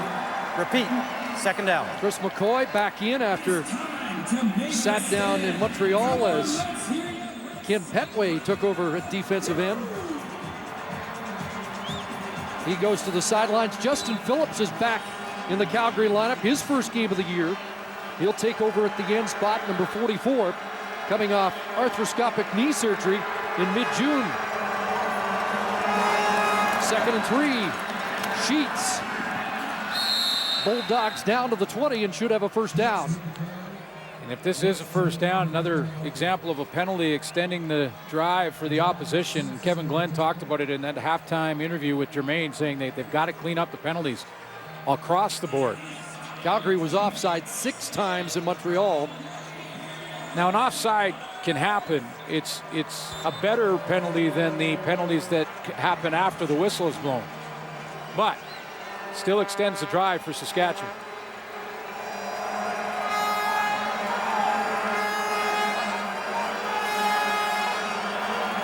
First down at the 20. Lots of time. Dressler open. Dressler! Spectacular catch. Touchdown.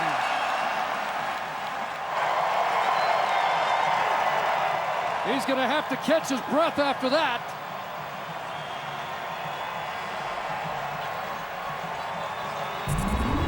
It was spectacular. The perfect word, Chris. Ball out in front of him, and I thought Dressler kind of hesitated there and then may have lost it. He didn't continue to sprint through the route when he made his break, and when he hesitated, that forced him to have to dive for it at the end. Either way, 6 points on the board. And he holds on the extra point. The impact of that hit seemed to knock the wind out of him, but he's still rallying a bit here. But what a terrific catch. And his 4th touchdown of the year. Sheets with 4, Dressler 4. Lewis has his 4th tonight. And it's the biggest lead of the night on that great catch by Dressler. Night candidate, we've got a highlight of the year candidate. A great catch by Snoop Dressler. And he made it hard on himself with a little hesitation, but tremendous route running. Snoop Dogg wore his jersey in the concert. That's what you're talking about, right? He is the toast of the Rough Rider locker room. Here's Larry Taylor on the return, and flags fly as he gets brought down before he reached the 20-yard line. Great route running by Weston Dressler on Chris Randall there on that touchdown. Let me show you why it is. As he comes to the line of scrimmage, he's going to waggle outside again, and that's to get outside leverage, knowing he's going to run that corner route. Calgary, number 24. Watch that little bounce. There's that little waggle outside. Now he's got outside leverage. Now watch the hesitation here. Hesitated, dropped his feet, and then had to speed up, made it tough on himself, and the spectacular catch. 6-play drive, 41 yards, a 20-yard touchdown strike to Dressler. As Darian Durant has heated up. Saw that ball get loose there, and we took a couple of good looks at it. Dressler did secure it. Made the catch. McDaniel off first contact, rolling ahead to the 25 and a first down. 15-yard pickup. Biggest deficit in the game now as the Stampeders are down by 13. When they're this pretty, they're worth another look. We did thought that the ball may have come out there a little bit, but it was on the arm of Randall and then back into the stomach without touching the turf. That's exactly what I said, right? I'm like, we got to get you one. Here's LaMarcus Coker up to the 29-yard line, about 4 for the backup running back. Another penalty coming up here. I'm not sure. It was Marquay McDaniel, I believe, working on Mays. Boy, the penalty's really becoming an issue now. I'm not sure if this will be against Calgary or not. It looked like Mays. Unnecessary roughness. Calgary, or Saskatchewan, number 38. 15-yard penalty, automatic, first down. Tristan Jackson, or was it Terrell Mays? I saw at the bottom of a pile. They were wrestling.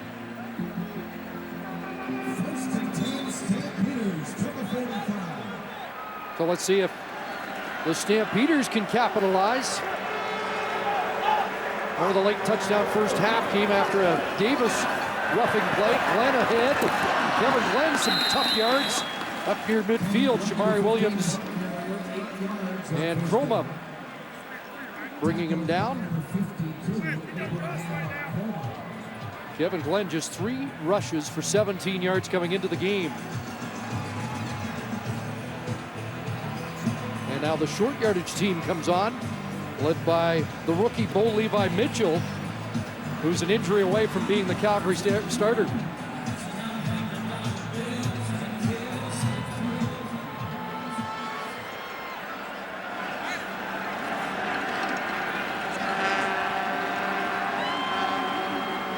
Mark DeWitt now at center. Second and about a yard and a half. He'll slide right in. As he did in Montreal, he gets it with some authority. Yeah, he did that a couple of times in Montreal, and I mentioned back then how gutsy it is to go along the line of scrimmage like that in short yardage, but he has a hole when he gets to the line. He looks like he predetermines where he wants to go with it. All the way down the left side there and around the corner. Couple of touchdowns for Bo Levi Mitchell. He threw both balls out of the stadium. Says he'll keep the first touchdown pass he throws. Now Coker inside. So Calgary down by a couple of scores here, trying to establish the run game. And wow. And the flags fly, and it's, I'm pretty sure 67 again. Yeah. Right, just a right jab at the bottom of the pile again. I believe it was on Tate George. And that was clear as day live. An old teammate.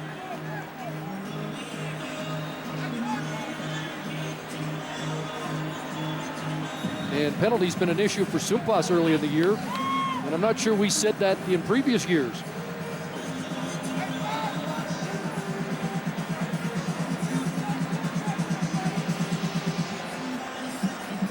Well, it was just a blatant one. And these, you know, as I mentioned, the odd offside you can live with. But these are the ones that are controllable. He's on the far left here. And watch, Sumpas come into the pile. Okay, that's okay still. I mean, but watch. Now, Tate George turns around with the arm, but guess what the refs always get? It's the same in hockey. Yep. Disqualification. Calgary, number 67. Wow. That's a 25-yard penalty. That's a after shocker. the play. It will be second down. They always get the retaliation,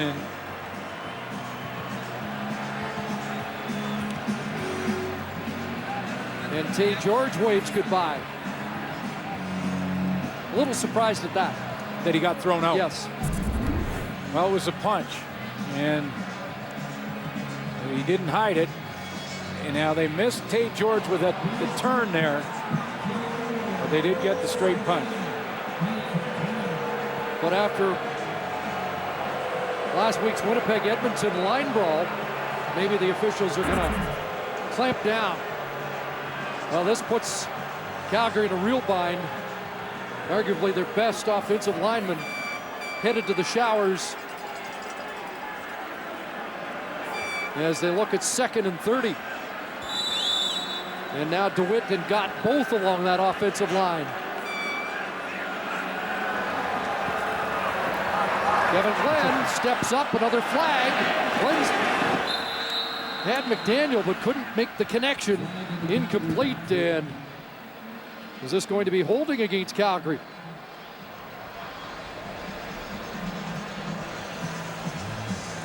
I think this one's going to add on more penalty yardage. The Stampeders heading in the wrong direction. Do the Roughriders back them up 10 more, or do they decline? Holding. Calgary, number 63. They'll decline it. That penalty will be declined. We also have objectionable conduct, number 63, Calgary. That's a 10-yard penalty. It will be third down. Well, this is John Hufnagel's got to get control of his football team. I mean, the retaliation you can control, and they're out of control.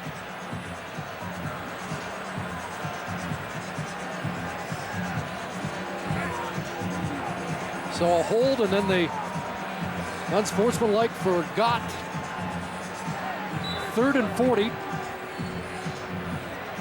Back at the 27, and the Roughriders will get good field position, and 60 yards the difference in the game on the penalties so far.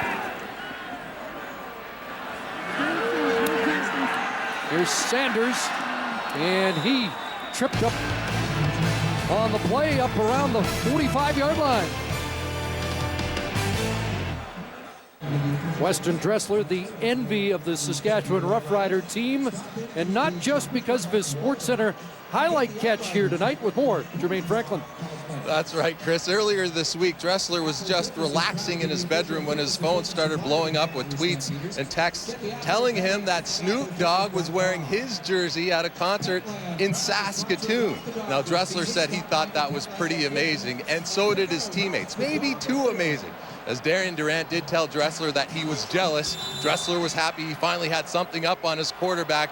But Durant said that there was Snoop trivia in the room, and Dressler didn't get a single answer right. Perhaps it's sour grapes, but we couldn't tell, obviously, with their connection for that touchdown just a little bit earlier. Yes, he is the envy, and he has the ball. Randall will bump about around the 50-yard line, and Darian Durant is now 8 for his last 9.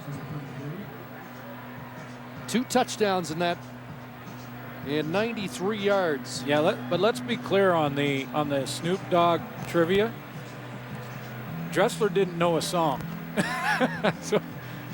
But Snoop Dogg knew which jersey to wear in Saskatchewan. And I'm guessing it's safe to say the fans went nuts in Saskatoon when they saw him come out with it. 2nd and 6. Short drop, and he'll step up and gets down in a hurry. And another late flag, and what's this? McCoy was there. And McCoy isn't sure what it's all about. Let's see if it is McCoy that was targeted. Looks like it is. Piling on, Calgary, number 90. That's a 15-yard penalty. Automatic, first down. And that notepad of John Hupnagel's gets longer. Well, you know, and this one's going to be probably the closest of all of them. You know, Durant scrambling to his right, and you can see from behind McCoy's coming, and there's a hook slide down. He kind of lies down beside him, falls over top of him. That one's probably the weakest of all of them, but when you've had 3 or 4 like this, I think now the officials are human and they're watching for stuff like that. Now Sheets bubbles back, cuts back, and right into the traffic. Jawan Simpson shuts him down. You know, with the 148-yard gallop, otherwise, yeah, Simpson and company have done a decent job on Sheets tonight. Well, they have. I mean, after the half, it was just 53 yards rushing for Corey Sheets, 48 on that one play where he got outside, got it down to the goal line. So they were doing a pretty good job. Just 2 big runs, one from Durant, one from Sheets in the first half. The Calgary Stampeders just have to stop hurting themselves.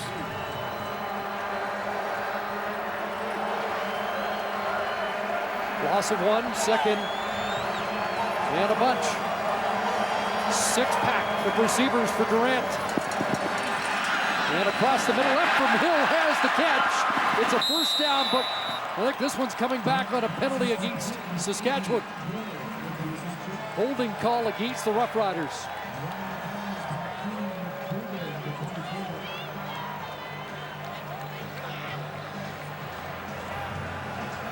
Holding, Saskatchewan, number 59. That's a 10-yard penalty. Repeat, 2nd down. Right tackle, Chris Patrick. He's working on Charleston Hughes, and Hughes tries a spin move on him. And when he does, he grabs him. Right tackle, Chris Patrick. Up, spin move inside, grabs him there, turns him with the jersey. And once that jersey pulls away from the body, then no question the flag comes out from the official. 2nd down over. On the Roughriders side of half, it's 2nd and 21. Durant getting that one in. Out of the reach of Dressler, incomplete. So this time the penalty parade against Calgary doesn't bite them. But Torrey Davis in the middle. Torrey Davis in the middle was in another fist fight or a pushing match at the very least with Dominic McCard, and the officials let this one go. Just take your attention to the center here. Dominic McCard's going to go out and help out on him.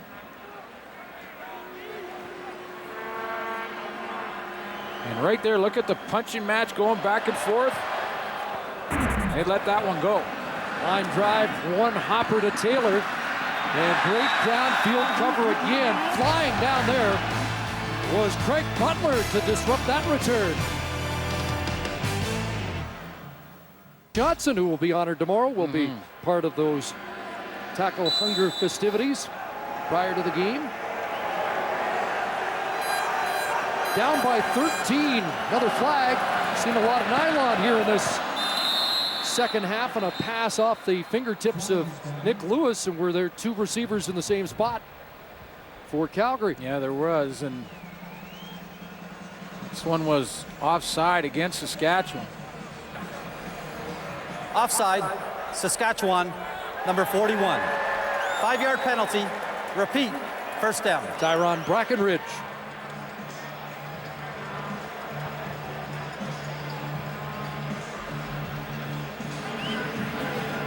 Just under 5.5 minutes left here in this third quarter.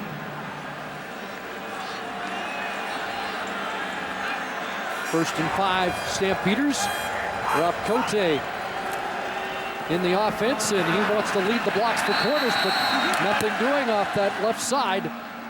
And again, will they be able to generate much on the ground without Sumpas in on that offensive line? Well, they've had to bring in Mark DeWitt, who normally would play center for John Gott when John Gott had an injury situation early on in the season.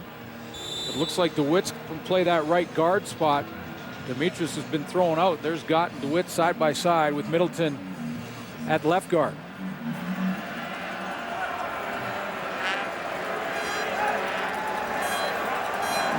No gain, so 2nd and 5. Glenn swings it out. Marquay McDaniel the catch. Bumped out at the first down stick by Chris McKenzie.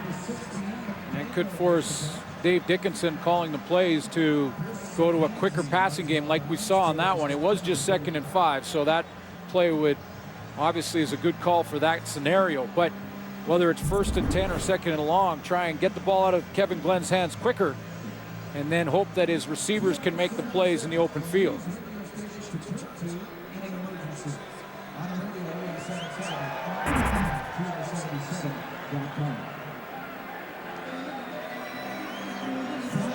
Rob Cote is going to bring in the play from the sidelines. Well, and that's another way to help. Bring in a fullback either in the backfield or line Rob Cote up as a tight end, which he often does, and it widens the corner against guys like Brent Hawkins and Odell Willis.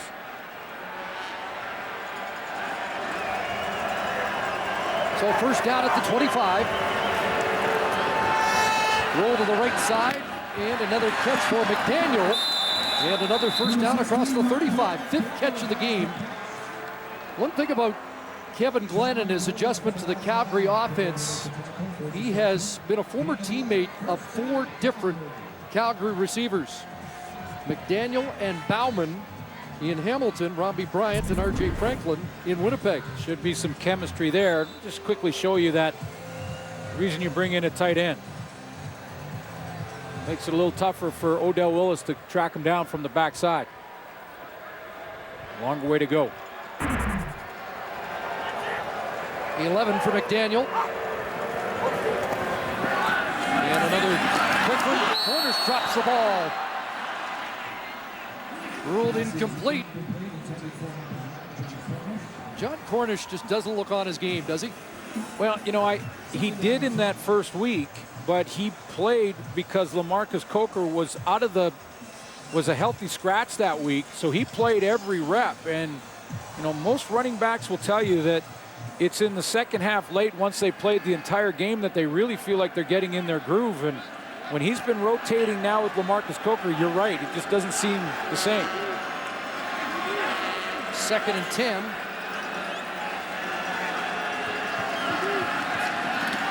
Glenn over the middle. Completion made. Nick Lewis converts again at midfield. 3rd 2nd down conversion catch for Nick Lewis on the night. This is called football IQ. Not necessarily using his size or speed or route running or anything like that. Just taking a look at the defense, seeing that it's a zone defense, and then sitting down in the hole of that zone. Number 12 in CFL history in catches. Here's Cornish. Straight ahead, and Shamari Williams will help toss him down.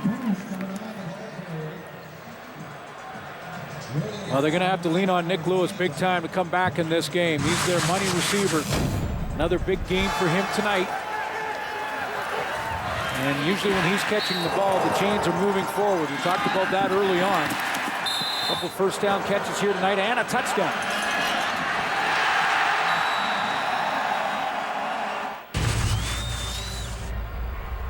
And the Stamps have something going here. This is the 8th play of the drive.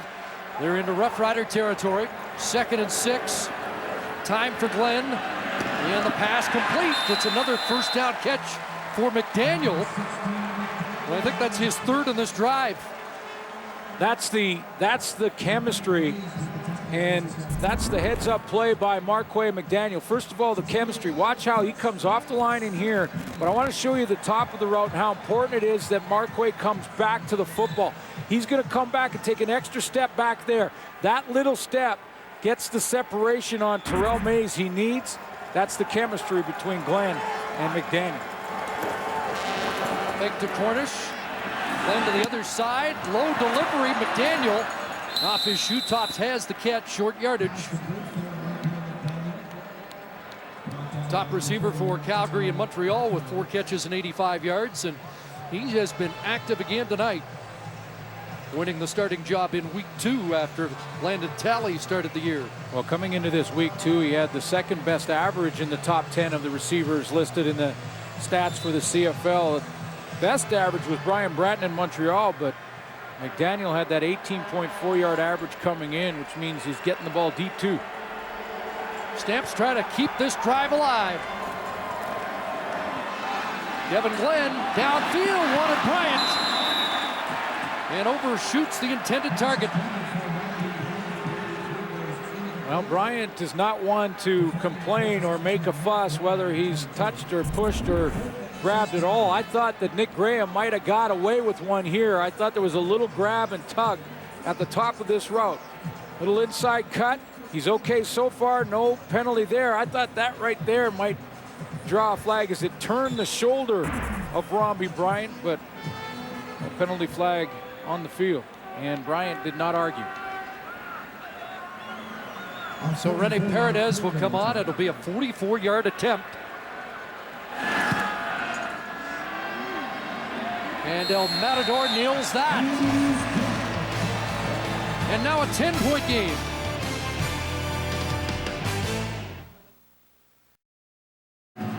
Campaigning for one or the other.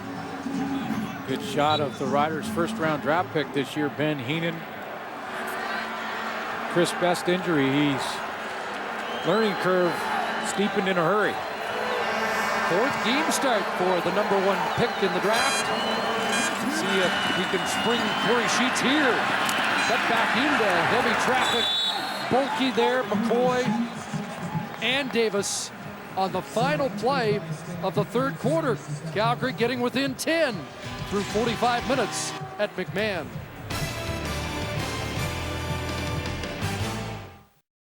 A 12-point lead with less than 3 minutes to go. They're down by 10 here with a whole quarter left. You know, fairly similar stats in the top half of those columns, but penalties, a big difference here in this game tonight. Calgary taking some bad ones, and again, now we've gone 3 games and 3 quarters for Saskatchewan, no turnovers, but Calgary hasn't turned it over in this one tonight either. No, it's impressive what Saskatchewan's done protecting the football. We know it's going to end, and somebody's going to say it was our fault for bringing it up again, but that is impressive that they've gone, what, 15 quarters now without. Absolutely, and it's you know, that kind of game where one of those turnovers could be a big difference maker. As it was last week in Montreal. Absolutely. Interception from Kevin Glenn. So we start the 4th quarter, 2nd and 12 Saskatchewan. At the 33-yard line, Seymour Getzlaf first down. He's had a big night, as he so often does at McMahon. 5th catch for Chris Getzlaf and up near midfield. Well, we showed you Nick Lewis doing it. And Getzlaf, look how his angle to stem outside. And the reason he went so far outside on that stem was to pull the linebacker Malik Jackson out there with him and then sneak him behind him. Got off to a shaky start last year, was determined to change that this season. And has he ever? 17th catch of the season. Touchdown here tonight, first down, and wide open. Jordan Cisco has a catch. That's his first of the night, had a couple for 53 yards against BC. And with Rob Bagg gone onto the 9 games, Cisco becomes a more important part of this Saskatchewan offense. Yes, he's going to get a lot more playing time. Darian Durant's got a lot of time to throw and find him on the sideline. Take a look at that protection up front, and you wonder if the Calgary Stampeders are going to have to start to send some pressure, maybe linebacker pressure, maybe from the secondary. Durant's got lots of time, waits, finds Jordan Cisco open on the sideline. Well, it was heartbreaking news when we heard about Rob Bagg yesterday, placed on the 9 game. It really is. And a 3rd ACL injury. Yeah, and I sent out a little Twitter message to both him and Buck Pierce, similar guys that you just feel for because they're so hard working and tough guys, and they just have had bad luck when it comes to injuries. First down, Roughriders. 4 receivers wide side. Durant the other way, and Dressler has the catch. Working on Brandon Smith, and Durant shaken up as he got hit releasing the football. He's just trying to regroup now because does he have an issue with his Yeah, you wonder if he got poked in the eye here. And now he calls off Drew Willie. He's going to try and hang in there. Well, and like we mentioned, the Calgary Stampeders, where they're going to start coming with some pressure. Well, they do. Here comes Eric Fraser, the safety, and Malik Jackson, the linebacker, to get that pressure on Durant and start to make him a little more uncomfortable. He just got a shot. Malik Jackson off the edge. Hands it off to Sheets, and he'll pound straight ahead for 5. Davis there. Well, we wish the best of luck for Rob Bagg in his rehab. He's come back from the same injury on the other leg a couple of times, so he knows the protocol, he knows the procedure, and we wish him the best of luck. We did ask to speak with him. He says it's kind of an emotional time right now. He'd prefer not to discuss it. But amazingly, he finished the game and actually practiced this week on a torn ACL. That's the kind of guy he is. 2nd and 5. Durant, 11 of his last 13. He's going to pull this down and brought down at the 13-yard line. He's got another first down. Drove the lane. Sure did. Like it was one of those situations where he didn't have a comfortable passing lane to step up into, like Matt Dunnigan talked right at the beginning. Now he sees that open up and he thinks, hey, this is easier to run for the first down. Take it up the middle. Justin Phillips rallies to get to him. First down at the 13. To the sidelines for Ephraim Hill. He'll try and cut back, got loose. Lunging, and where are they going to mark him? Touchdown! What a play by Ephraim Hill. Well, he was close to that sideline, but I think he stayed in bounds the entire time. You mentioned earlier on that he's got a little bit of pressure. In fact, he and Justin Harper, the 2 import receivers in this lineup outside of Dressler, who's just fine, have got a little pressure. This will be reviewed by the command center, as all scoring plays are. With Terrence Jeffers Harris signed to the Riders recently this week, but I think he stayed inside. They're going to review it. That is spectacular, too. I thought the first time he might have stepped out of bounds, but did he down here by the goal line right there? That still looks like there may be green, and you might need a bigger screen than the one we have to tell. Yeah. Boy, that is sensational. It's amazing what a guy on the depth chart behind you will do to light a fire under an athlete. Ephraim Hill had just 4 catches coming in after 3 games, and they're still looking at play is under review. Let's take a look. Right there, I thought that foot might have been out of bounds, but clearly he's not there. Now the question is, just before he goes airborne there. And from that angle, it looks like the heel may be. And how about a nose for the end zone? But when we saw it from that back angle, I wondered, like you did, Chris, if there was grass in between. And let's take a look. Right there, it's still hard to tell if that's enough to overturn. Getzlaff with a touchdown. Dressler with what we thought would be the most impressive touchdown of the night, and now Ephraim Hill has his contribution to highlight of the night, and oh, that's one that may negate. That might be enough. This may be coming back. That looks like his heel's on the white stripe.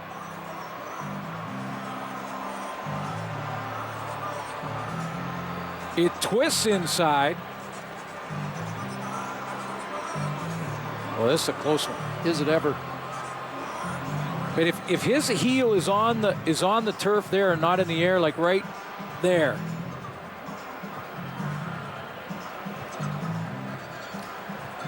It's either a touchdown or a first down on the 3.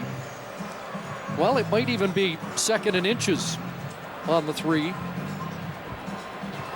They had to get just beyond the 3-yard line for a first down. Ephraim Hill spent the offseason training with Darian Durant. You thought that might kickstart him to a great start to the season. After review, the player stepped out of bounds when the ball was on the 2-yard line. It will be first down, Saskatchewan, on the 2-yard line. Well, they're ruling him out at the 2, so it is a first down, but not a touchdown. And that's one of the reasons that it was the right thing to do, to review every scoring play, because you want to get it right. And that final angle that we had showed his heel by less than an inch almost on the white stripe right there. I'm not sure they got the spot right, did they?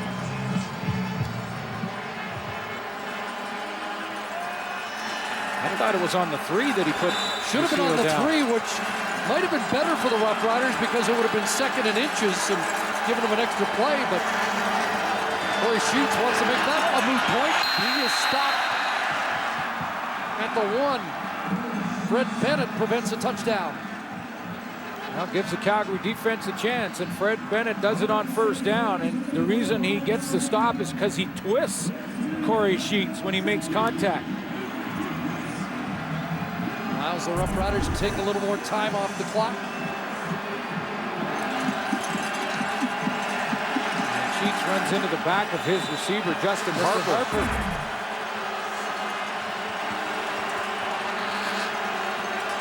Stamps got a goal line stand against Toronto. Drew Willie. And Willie's not going to get there. He's stopped.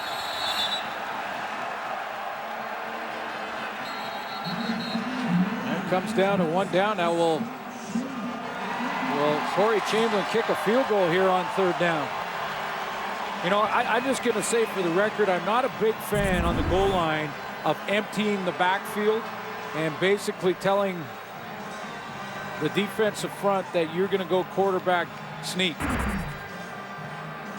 Give them more to think about. Even if you take the attention of a D lineman away for a split second, they're going to go. 3rd and goal with Hughes and Sheets behind Willie. Shulligan at tight end. Corey Sheets, airborne, touchdown. Just like last week. 2nd of the game and now 5 on the year. Well, he wasn't taking the chance of getting twisted around like he did from Fred Bennett. And by the way, one of the reasons you empty the backfield is to hope a linebacker goes with one of those backs. But I like to leave him in there as an option, at least one. Corey Sheets was that guy up over the top. Saw that leap against the BC Lions last Saturday, and he caps a 10-play, 75-yard touchdown drive.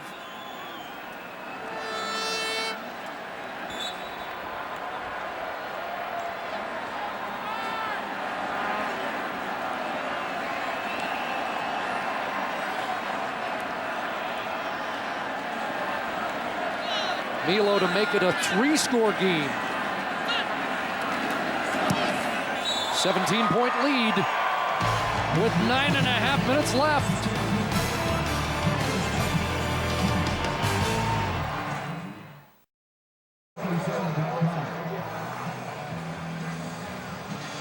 Larry Taylor back, and now Calgary needs some more heroics from their return man.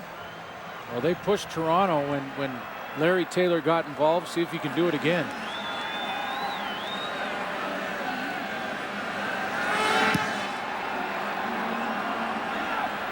Gonna go to the other side, and Coker. LaMarcus Coker, and he is surrounded and brought down quickly. Mike McCullough, along with Greg Newman on the tackle. The hike for Hospice Calgary, raising over $2,000, so we salute the Outriders. Their team is down by 17. Kevin Glenn's got to go to work, and there's a knockdown by Brackenridge on a pass intended for Nick Lewis. Well, now he's got to work against the clock and get in and out of the huddle as quickly as possible. Do we have to give the other 7 cheerleading teams equal time now? Well, it's a good point, and we'll have to get volunteers in each city to try and shoot those features. I think we could get that done. Work on that.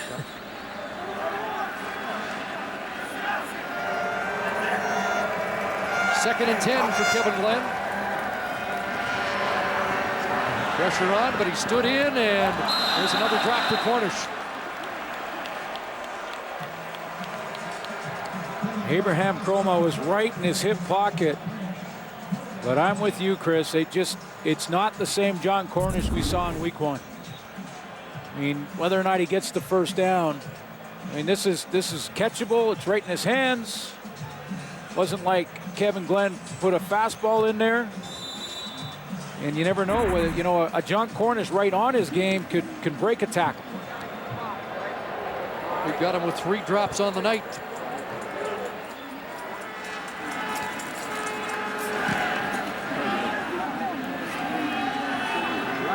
There's Sanders, and he gets buried.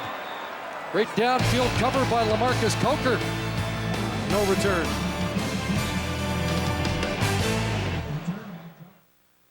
We want to tell you everything about the 2012 BC Place, Eskimos and Lions kickoff.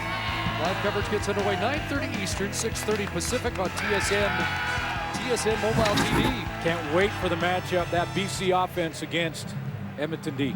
Corey Chamberlain telling us yesterday he thinks those are the 2 best defenses other than one he coaches, the Lions and the Eskimos. Of course, worked with the DBs in 2008 here in Calgary. Chris Jones was the defensive coordinator that year. Corey Sheets trying to put a dagger in the Stampeders on this drive and kill some clock. Corey Chamberlain on game day will always wear his Grey Cup ring from 2008. One here as a member of the coaching staff with the Calgary Stampeders. And if you saw our pregame show, you know that Mike Tomlin, the National Football League, a mentor for Corey Chamberlain, a guy that he really believes he sort of follows in his footsteps, a guy he met back in Tampa Bay when Tomlin was working with the DBs there. So there are players on the team that have to be educated about what it's all about, the Grey Cup. That's the goal, to get a ring. Some new players here may not be as aware of it, and this is a cause for concern. A guy that Corey Chamberlain shaped in the early days of his career, Brandon Smith, who has become such a mainstay in the secondary of the Stampeders. Well, and remember, Keon Raymond did not dress for this game tonight. And it looks like Brandon Smith in a tremendous amount of pain as they work on that knee. Pat Clayton, one of the best in the business. And now John Huffnagel wants to come out and take a look at the ace of his secondary. Long night becoming longer, and there's Keon Raymond on the sidelines. Groin injury keeping him out this week.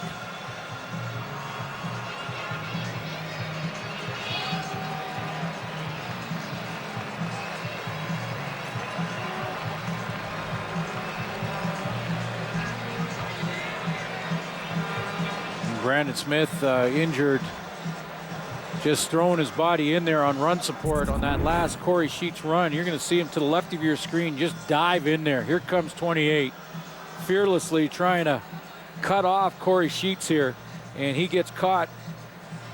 I believe his own teammate rolled on the back of his legs. Now looks like he collided with Charleston Hughes, who got the worst of it.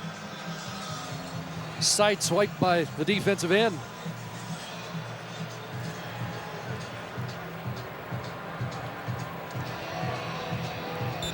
couple guys that have been underrated in their last couple of years. Brandon Smith, one of them, and Keon Raymond, the other, as far as the top defensive backs in this league.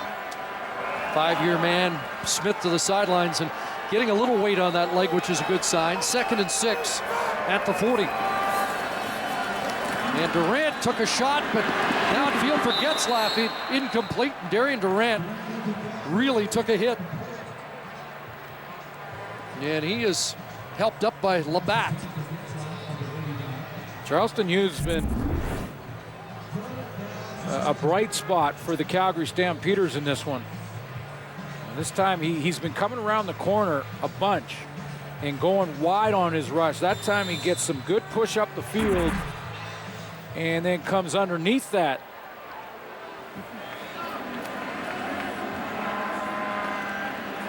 Milo to kick it away. Taylor at his 26. And he'll be angled out with the 34-yard line. Still time for the Stampeders, but they've got to get going now with Kevin Glenn at the controls. Half of the 4th quarter remaining. Yeah, they got to start pushing the ball. They got to start taking some chances. Trying to go deep. You know that the Saskatchewan defense will be keying in on Nick Lewis, number 82. Saskatchewan has outscored Calgary 14-3 in the second half, and now have outscored their opponents 62-13 in the second half of games this year. Glenn for Bauman, he's got the catch, and Mays forces him out near the first down. 4th catch for Chris Bauman, who sat out last week, and back in this week for Jabari Arthur, who went on the 9-game DL. Again, no clock management. I mean, this is a team that's got to start to get a little urgency in their game and get in and out of the huddle, and they're kind of taking their time getting in and out of the huddle here. 2nd and short. Coker with the burst. He's got the first down at the 45. Now here's what I'm talking about. Now they've got to get back in the huddle, maybe even call 2 plays, and now they're going to start calling it on the line. Kevin Glenn has had enough of this. He's got to get those guys, instead of walking around, kind of milling around, get in there, get the play, and get ready to go. Directing traffic with Coker as his running back. Glenn looks down the rail, and there's a pass interference call as bumped out of bounds was Robbie Bryant, the intended target, who couldn't get near the ball. Well, I don't think Kevin Glenn could even see Robbie Bryant behind the coverage of Nick Graham, but he throws it to him anyway because he knows there's contact. Saskatchewan, number 22. Automatic first down. See, watch Nick Graham here. He just kind of blankets him right there, but he knows there's contact, so throw it out there and you'll draw the flag, and that was the correct call. 17-yard penalty. And the Stamps have a first down in Saskatchewan territory at the Roughrider 47. And buried David Vakune, Keith Shulligan gets the sack. 2nd sack of the year for the Alberta native. I think the first one was week 1 against Henry Burris and the Hamilton Tiger Cats, but a little bit of a twist up front. Kevin Glenn frustrated after taking that one going down because he needed it a split second longer at an open receiver in a throwing lane, and Shulligan shut the door. 2nd and long, open is Bauman, he's got it. Taken down at the 21, but Chris Bauman has another catch. And maybe starting to realize some of his vast potential. Well, he's a big target. A guy that he's got to produce this year. You got to believe it's his time. He's got to either do it now or people in the Calgary organization will lose faith. But a big play down the seam. Here's Glenn looking for Lewis. Nick Lewis to the end zone. Touchdown. No way you're stopping the Lewis train on that type of play from behind. Stampeders getting back in it. Impressive drive by Kevin Glenn. Remember, a week ago, Calgary was down by 12. up by 12 against Montreal with 2:42 to go and lost the game. Can they make a miraculous comeback? And I don't care who you are not stopping Nick Lewis from behind when he turns the corner. That's 2:45. Heading towards the end zone. Extra point for Paredes. Second touchdown of the game for Lewis and 5th of the season. And he knows the score. That's why he's not having as much fun. He knows there's lots of work to go. He doesn't want a Matt Dunigan flag at the end of the week. And that's a good move. He's the inside receiver. He runs that patting it out, one that he's made a living off of. But once he gets the corner, I believe it was Brackenridge that's trying to chase him 41. And once he gets his shoulders turned like that, man, you can't stop that guy right there. He's going to get in. With the catch, another step up the ladder on the all-time list for Nick Lewis. He has passed Bobby Gordon and now number 22 all-time in receiving yards. And who's next? Guess who's next? The host. You're warned, Jock. He is on his way past you. And we've tracked Nick. If he has a typical Nick Lewis season, he'll be 12th or 13th by the end of the year. But that's a good example of Nick Lewis showing you what's important to him, and that's winning. And he knows the score. He knows they're down by 10 still. Time's running out. They're going to need a bunch more big plays. So there's work to be done. The celebrating and goofing around on the sideline, it's okay early on, and it's a little bit of fun, and you know Nick Lewis has fun, but he's about winning. So he's going to roll up his sleeves and go back to work. All kinds of time left. Bounce kick, and Sheets does well to field that inside the 10. And Corey Sheets and Deron Mayo with a heavy jolt at the 25. So now the Stampeders will try and get a quick 2 and out and sustain the momentum they built off that last offensive drive. Well, and there is plenty of time, Chris. I mean, this Stampeder defense gets a quick 2 and out, and they've got a serious swing and momentum going in their favor. Eliminate any penalties the rest of the way on and get a 2 and out. That's the leader of that defense right there, Juwan Simpson. See if Darian Durant has a response. Fraser steps up, the handoff inside, and not much there. Saw Fraser and Malik Jackson flip again, as you have illustrated a couple of times tonight. Well, they're bringing Eric Fraser down. Occasionally, he'll drop off into his own coverage down low, and sometimes he'll go on the blitz. We've seen that as well, and then Malik Jackson rolls back to the middle to take his deep responsibilities. Now Keenan McDougall checks in. A couple of Canadian safeties in the game. McDougall, the former Saskatchewan Husky. 2nd and 10. Durant throws. Getzlaff has got it. Very close to a first down. He'll be inches short, I believe, depending on the spot. And might have got a Drenner spot. They're very close. I think they're going to take a look and bring the sticks in to see if he got there. And remember, Calgary Stampeders do not have Brandon Smith in their secondary. The tackle on that play on Getzlaff was made by Marvin White, backup DB. Wearing number 20, first Stampeder to wear that number. First down. First down. First Stampeder to wear that number since Doug Flutie. What a clutch catch for Getzlaff. That's an enormous play for the Roughriders to keep possession of the ball and get the opportunity to take more time off the clock. Last 2 games, the Riders have gone to Corey Sheets to grind it out along the ground and eat up that clock.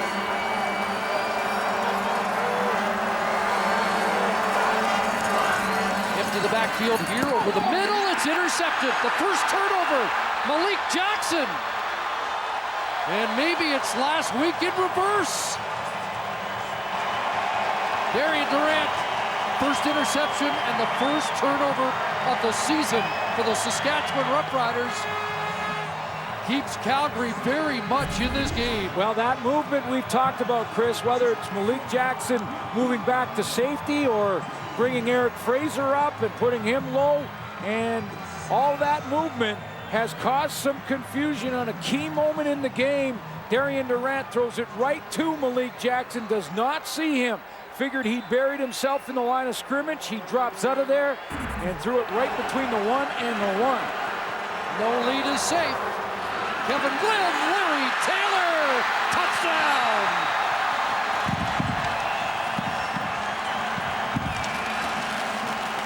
Calgary Stampeders knew what it felt like to be on the wrong side of a comeback.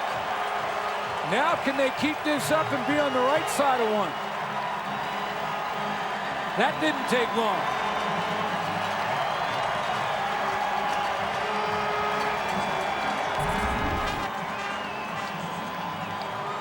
Good inside move, Larry Taylor, throwing lane for Kevin Glenn.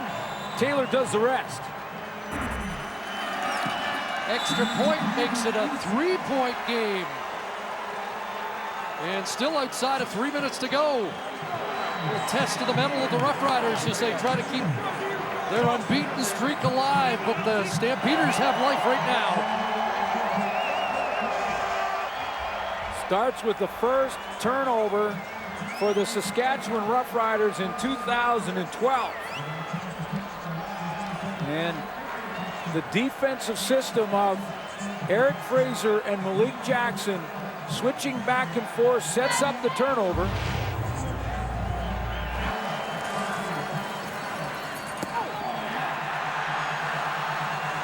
And that turnover one play later turns into a touchdown to Larry Taylor.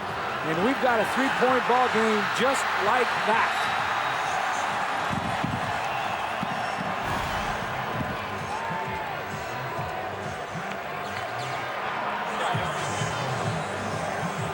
Got another thriller. And you know Calgary sat there all week trying to put that Montreal final 3 minutes behind them. You know what it does too when you're on the wrong side of a game like that? It also gives you that belief that, you know, we can do it. It happened to us last week. Why not us this week? Another bouncing kickoff, and Sheets is away. Up across the 30, 34-yard line. And now the Saskatchewan Roughriders went away from what has been money for them in the last 2 games, and that's running the ball to Corey Sheets to work down the clock at the end of games. They got Sheets out of the backfield on that interception to Malik Jackson, so there was an empty backfield. Rick Campbell sends in the signals. Remember, Brandon Smith is out of that defense. It's been beaten up. It shot itself in the foot a couple of times tonight. The game's on the line in the final 3 minutes. Here's Sheets. Will stutter step and not much across the 35. Maybe 3. As the 3-minute warning's given, Larry Taylor gets Calgary a little bit closer.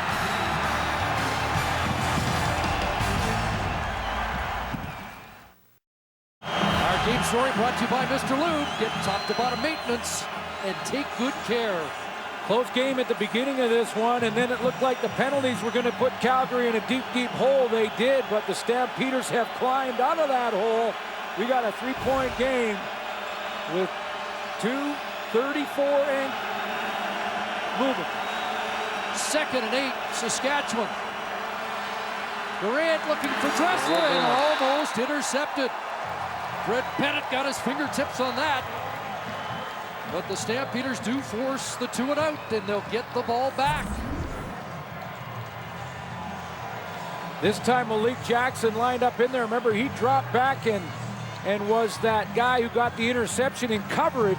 This time he goes on the blitz, rushes the throw a little bit, and that one almost intercepted by Fred Bennett. Really amazing when you think Calgary's had to juggle their secondary so much with the injury to Brandon Smith, Keon Raymond. A couple big plays late here.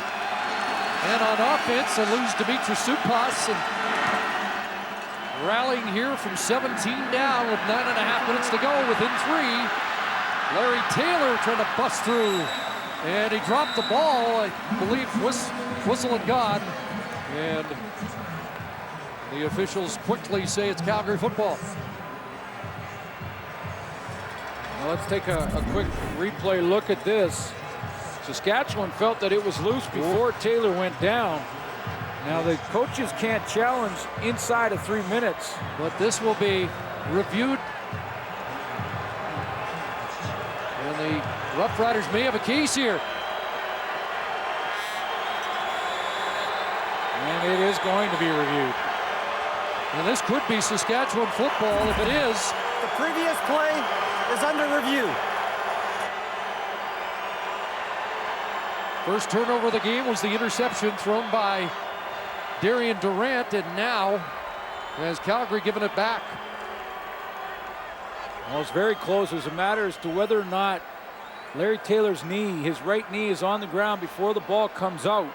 Looks like it's Saskatchewan football. Abraham Chroma with the strip.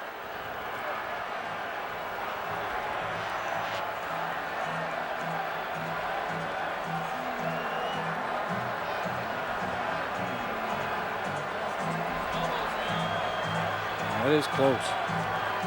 And I say it's close because it's the arm and elbow on the ground. Or does the ball slip out of there now? I think that angle makes it look like he still has control, but the ball looks like it's moving now and may have lost control there without either arm or knee on the ground. And then it looked like he gained control again, but was it just spinning in his hand and had lost control at that point?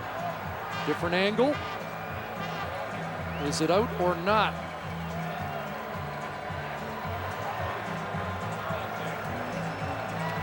Well, it's clearly out there, and the question is that knee on the ground? I don't think it was. All this with 2:14 on the clock.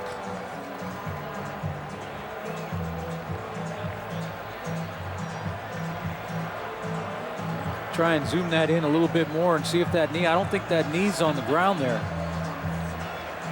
And now is that ball loose? One more time. Here comes Dave Foxcroft with the verdict. After review, the ball carrier fumbled the ball. Saskatchewan recovered the ball. 1st and 10, Saskatchewan on the 39-yard line. And it gets loud at McMahon as the visiting fans make the noise of approval. So the turnovers are even. The first got Calgary back in it, and now one that Saskatchewan's take away and get them to reestablish control. Yeah, and all Dave Dickinson was saying to the defense as they were going on the field was just hold them to a field goal. Hold them to a field goal, get the ball back. Almost start in field goal range, just inside the 40. You'd think it's Corey Sheets time. Yep. Ahead for 3.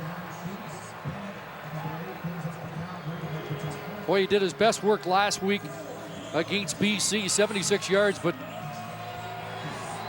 the bulk of that was in the 4th quarter, and much of it on the final drive to secure the win. Well, there's 3 or 4 key plays in the ball game. This is one of them. Just seems in the CFL, a lot of them happen in the final 3 minutes. Got that right. So 2nd and 8. They empty it out again. Pressure, and that's out of field goal range. Back at the 53. Charleston Hughes has had quite a night, and he's got another stat to show for it now. Well, he has, but it's been one of those nights he hadn't really. We've shown you his pressures, but he hasn't got the payday. He gets the payday here, and I have to say I'm a little surprised that Saskatchewan empties the backfield in a play like that when they're all basically in field goal range, albeit a long field goal attempt. Calgary. The only thing they can't do is take a sack. Calgary. But Charleston Hughes, they take nothing away for what he's done. in this game because he's been that bright spot for the Calgary Stampeders when they were going through penalties. He wasn't one of the guys involved. Kept getting pressure, didn't get the payoff. He did there. Doesn't get any bigger than that play.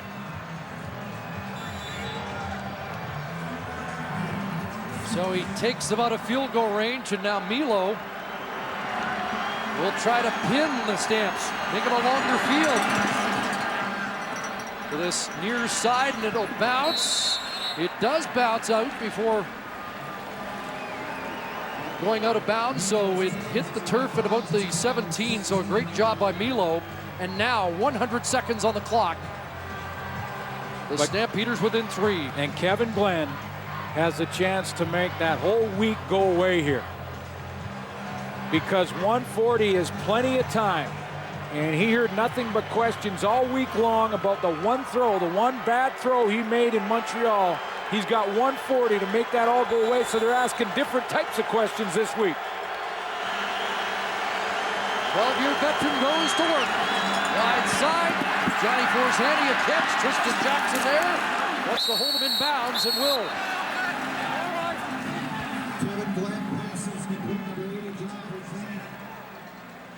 Plenty of time, but the receivers can help him by getting out of bounds quickly. Get what you can, get out of bounds quickly. That extra half yard's not going to help.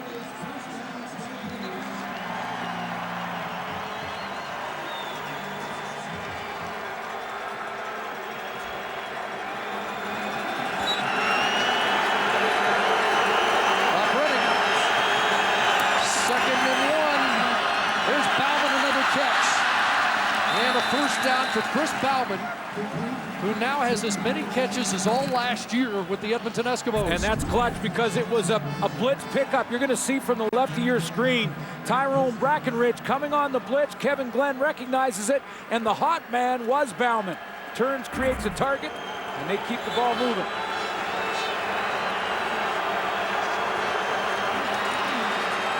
Looks downfield, and McDaniel was caught up there with Chris McKenzie, and it ball's incomplete. Where the ball was thrown, it looked like Kevin Glenn thought McDaniel was going to break it out at some point. He threw to a spot, and McDaniel was tied up there with Chris McKenzie. I don't think he could get to his route.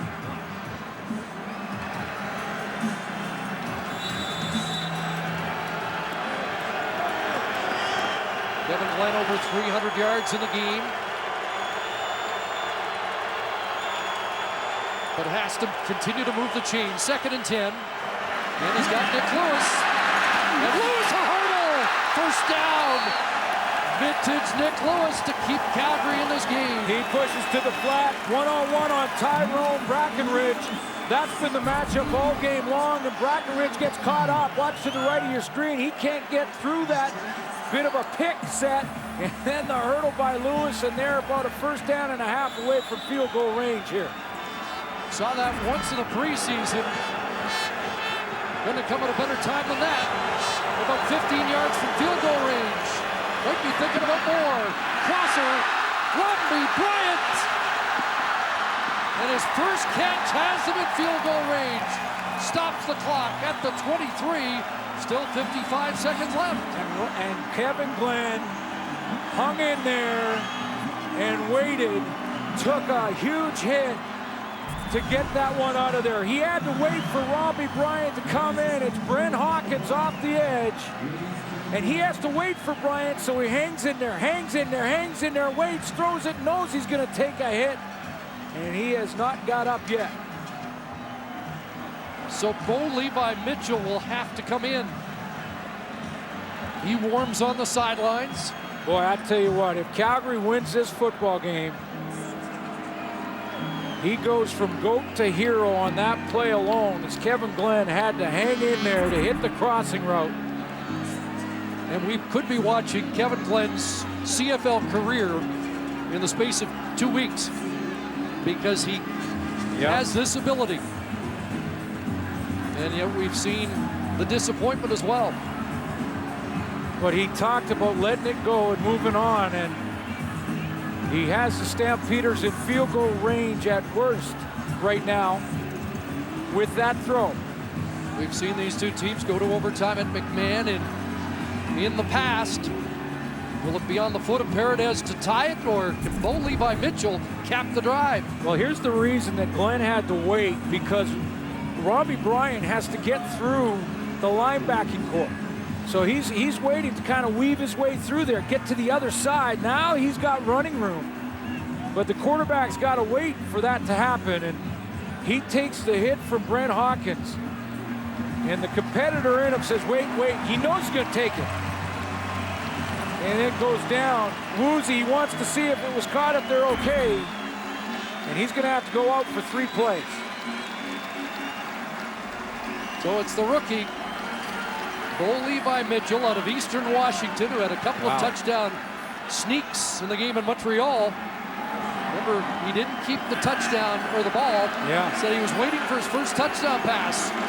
If it happens tonight, the Stamps are going to walk away with a dramatic victory. Did they cut him loose to throw the ball in this scenario? That's another question. Yeah. Looks like they will.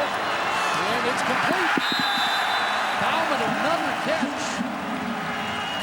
I believe it's the 7th of the night for Chris Bauman, 6 yards.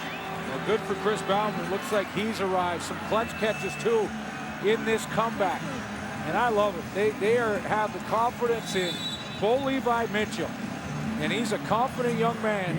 And they let him go out and keep throwing for the win here. The guy they call the gunslinger.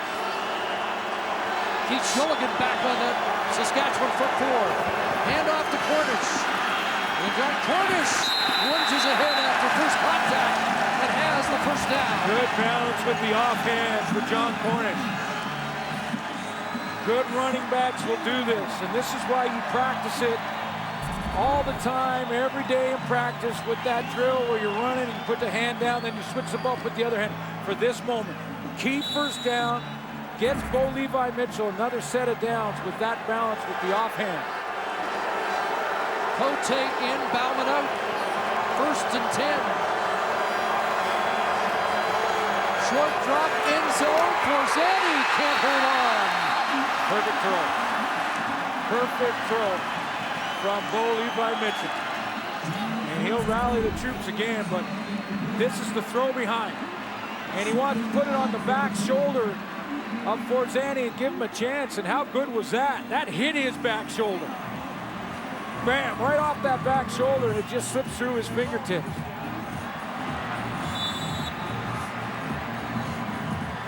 Kevin Glenn wanted to come on. Pat Clayton said no. So you have one more play, or has it been 3? It has been 3. He's available to come back if he's allowed. Mitchell in some trouble, scrambling into the corner. Incomplete, and a Calgary receiver down, but no flag. I was about to say, as confident as Bo Levi Mitchell is, as he starts scrambling there, I was thinking, young guys, don't try and force it here. You've got the field goal for the tie. If you don't have an open receiver, throw it out of bounds. Not sure which rider had a chance at it. Was it James Patrick? Looked like he did try and throw it out of bounds. Robbie Bryant wanted a penalty flag. Like he might have been tackled in the end zone. Instead, it's Paredes with 34 seconds left to tie it. And that means there's still time on the clock for the Roughriders. Short boot. Off the bar. And in or off the bar and out? It is in. It's being signaled in. And nothing's coming easy for John Huffnagel. Well, the Stampeders, all scoring plays will be reviewed, but the Stampeders signaled that it hit the bar and went in. I didn't see a signal by the referee, but I think it did. Better angle to get the ricochet. Just in case we hadn't seen it all. Paredes makes it a memorable tying short chip shot. Hold was perfect. 29 seconds on the clock. And whoops. Getzlaf beyond the line of scrimmage. I don't think play had been whistled No, they in haven't yet. whistled it in yet. So he gets a break. Now we're ready to go. Tie game, Roughriders trying to avoid overtime. They've squandered a 17-point lead, but a shot for Dressler, and he drops it in behind coverage. Weston Dressler dropped what would have been a potentially game-winning catch. Well, one, you're right. It looked like he could have turned the corner and gone with it, but he was certainly in field goal range and right in his hands inbounds.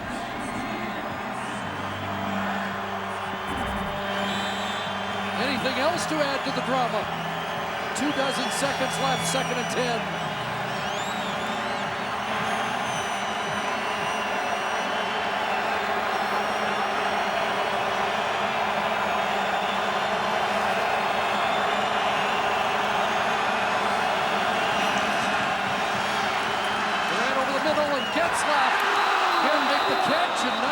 Quincy Butler, who almost had Calgary's 2nd interception of the game.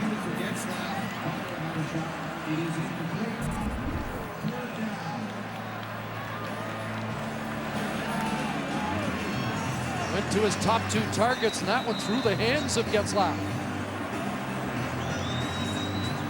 Corey Chambers got to kick this away with this amount of time on the clock. You can't turn it over with downs in field goal range. So the Stamps still are a Larry Taylor return away from winning this in regulation time. Absolutely.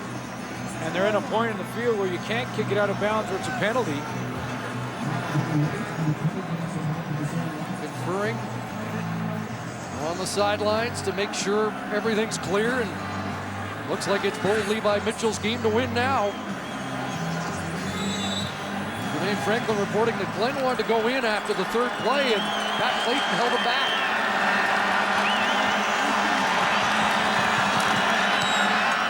Milo's boot with a good Saskatchewan bounce. Taylor will step out at the 35-yard line. 10 seconds left.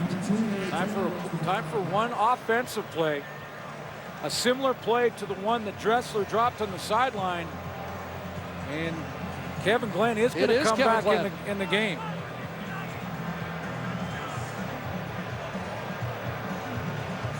Or did they not force the issue and take it to overtime?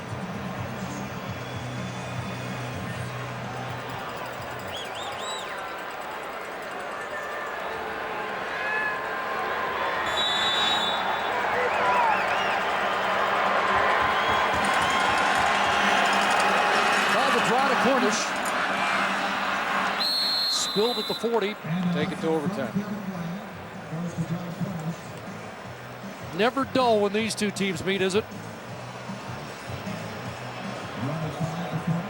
9.5 minutes to go, a 17-point deficit. Losing his all-star right guard, Dimitri Sumpas, ejected from the game, but John Huffnagel's crew rallies. And now Corey Chamberlain's unbeaten start to the season will be on the line in overtime.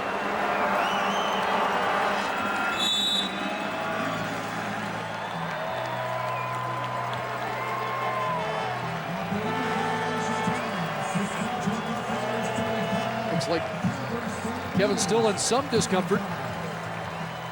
Well, he wants to go and finish what he started after taking that big hit from Brent Hawkins to put Calgary in field goal range to tie this game.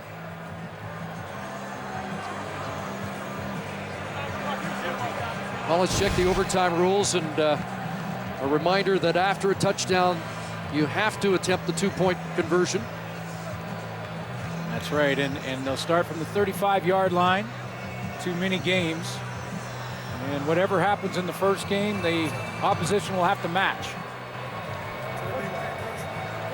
Captains, for overtime, we will have maximum of 2 mini games. The winner of the coin toss will have the option to go on offense, defense, or choose the end. The league logo is heads. The team logo is tails. Saskatchewan, you can call the coin. Tails is the call. It's a head.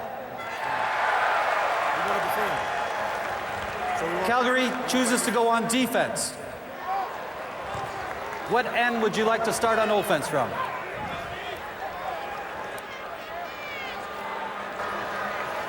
The first game will take place this way.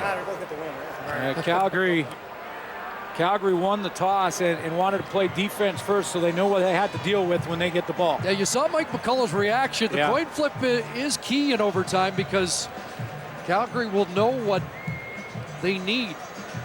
You can play 3-down football if you have to match a touchdown. And if Saskatchewan does not score at all on their opening possession, you can kick a field goal right away. So there is an edge, but there's a lot of football left.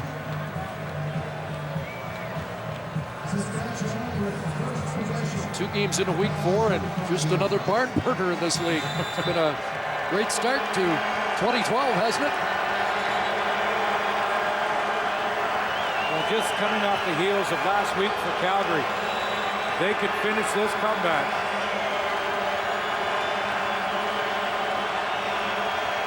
To get the fans revved up. Double tight end formation to start. Short drop and a deep pass and an open man. And Getzlaf can't bring it in. A missed shot. So Dressler in the dying seconds, and now it's Getzlaf open. Chris Getzlaf is going in here, and he's coming down towards the hash mark. Darian Durant wants to throw the football to his outside shoulder so that the safety for Calgary, Eric Fraser, can't get involved. And Getzlaf just can't get his body around in time. Long shoulder. And now it's 2nd and 10.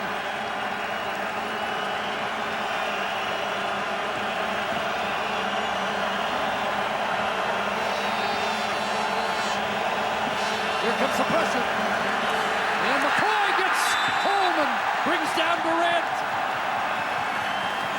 And now are they even out of field goal range? 2nd sack of the game.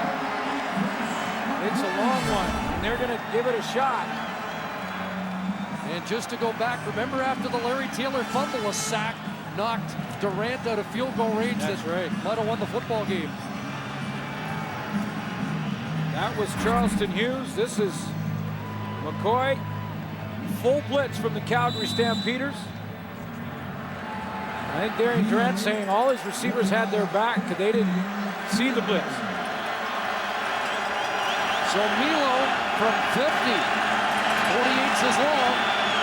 2 for 5 from outside 40. Pretty good boot. He's got it. Boy, that's a clutch kick to keep Saskatchewan alive. Well, it gives the Rider defense a little bit of hope.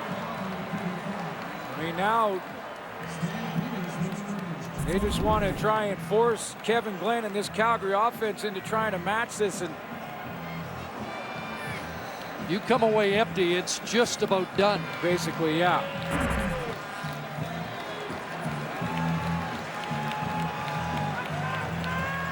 Boy, Kevin Glenn, I like the demeanor he's taking onto this field. You think 82's ready for a pass? And he's walking on there with a purpose. Trying to exercise the ghosts of a week ago. Week 4, but already a big 4-point game. Roughriders win, they're up by 6 over Calgary.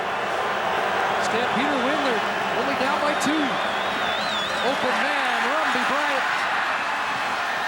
Slips down to the 16-yard line. Good start. Now it's a chip shot to tie at first for Calgary. Good patience for Kevin Glenn, waiting for Rumby Bryant to open up in that curl. Had a nice throwing lane and put it on him.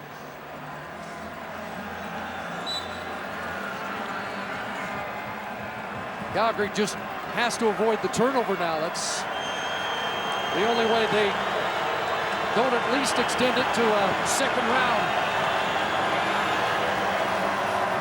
Glenn back. Nicholas schemes over. Touchdown! A remarkable comeback and an overtime win for the Calgary Stampeders. And a veteran quarterback will be asked a lot of different questions this week in Kevin Glenn. 3 touchdowns in the game for Nick Lewis. A 4th touchdown pass by Kevin Glenn, who came off the mat to win it in overtime. What a night at McMahon.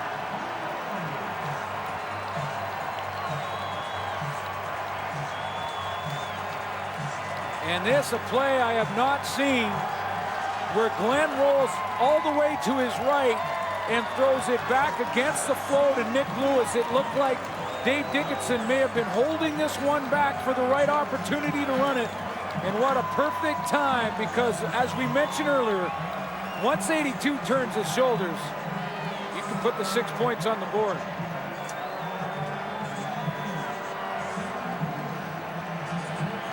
Now, Calgary, you got yourself a quarterback who could get the job done in the absence of Drew Tate. Down by 17 with 9.5 minutes to go. No lead is safe. And this one turns out to be a Nicasso. Roughriders' first loss of the year. They're 3-1. The Stamps even their record at 2-2. In overtime, the final 41-38. So long from McMahon. SportsCenter is now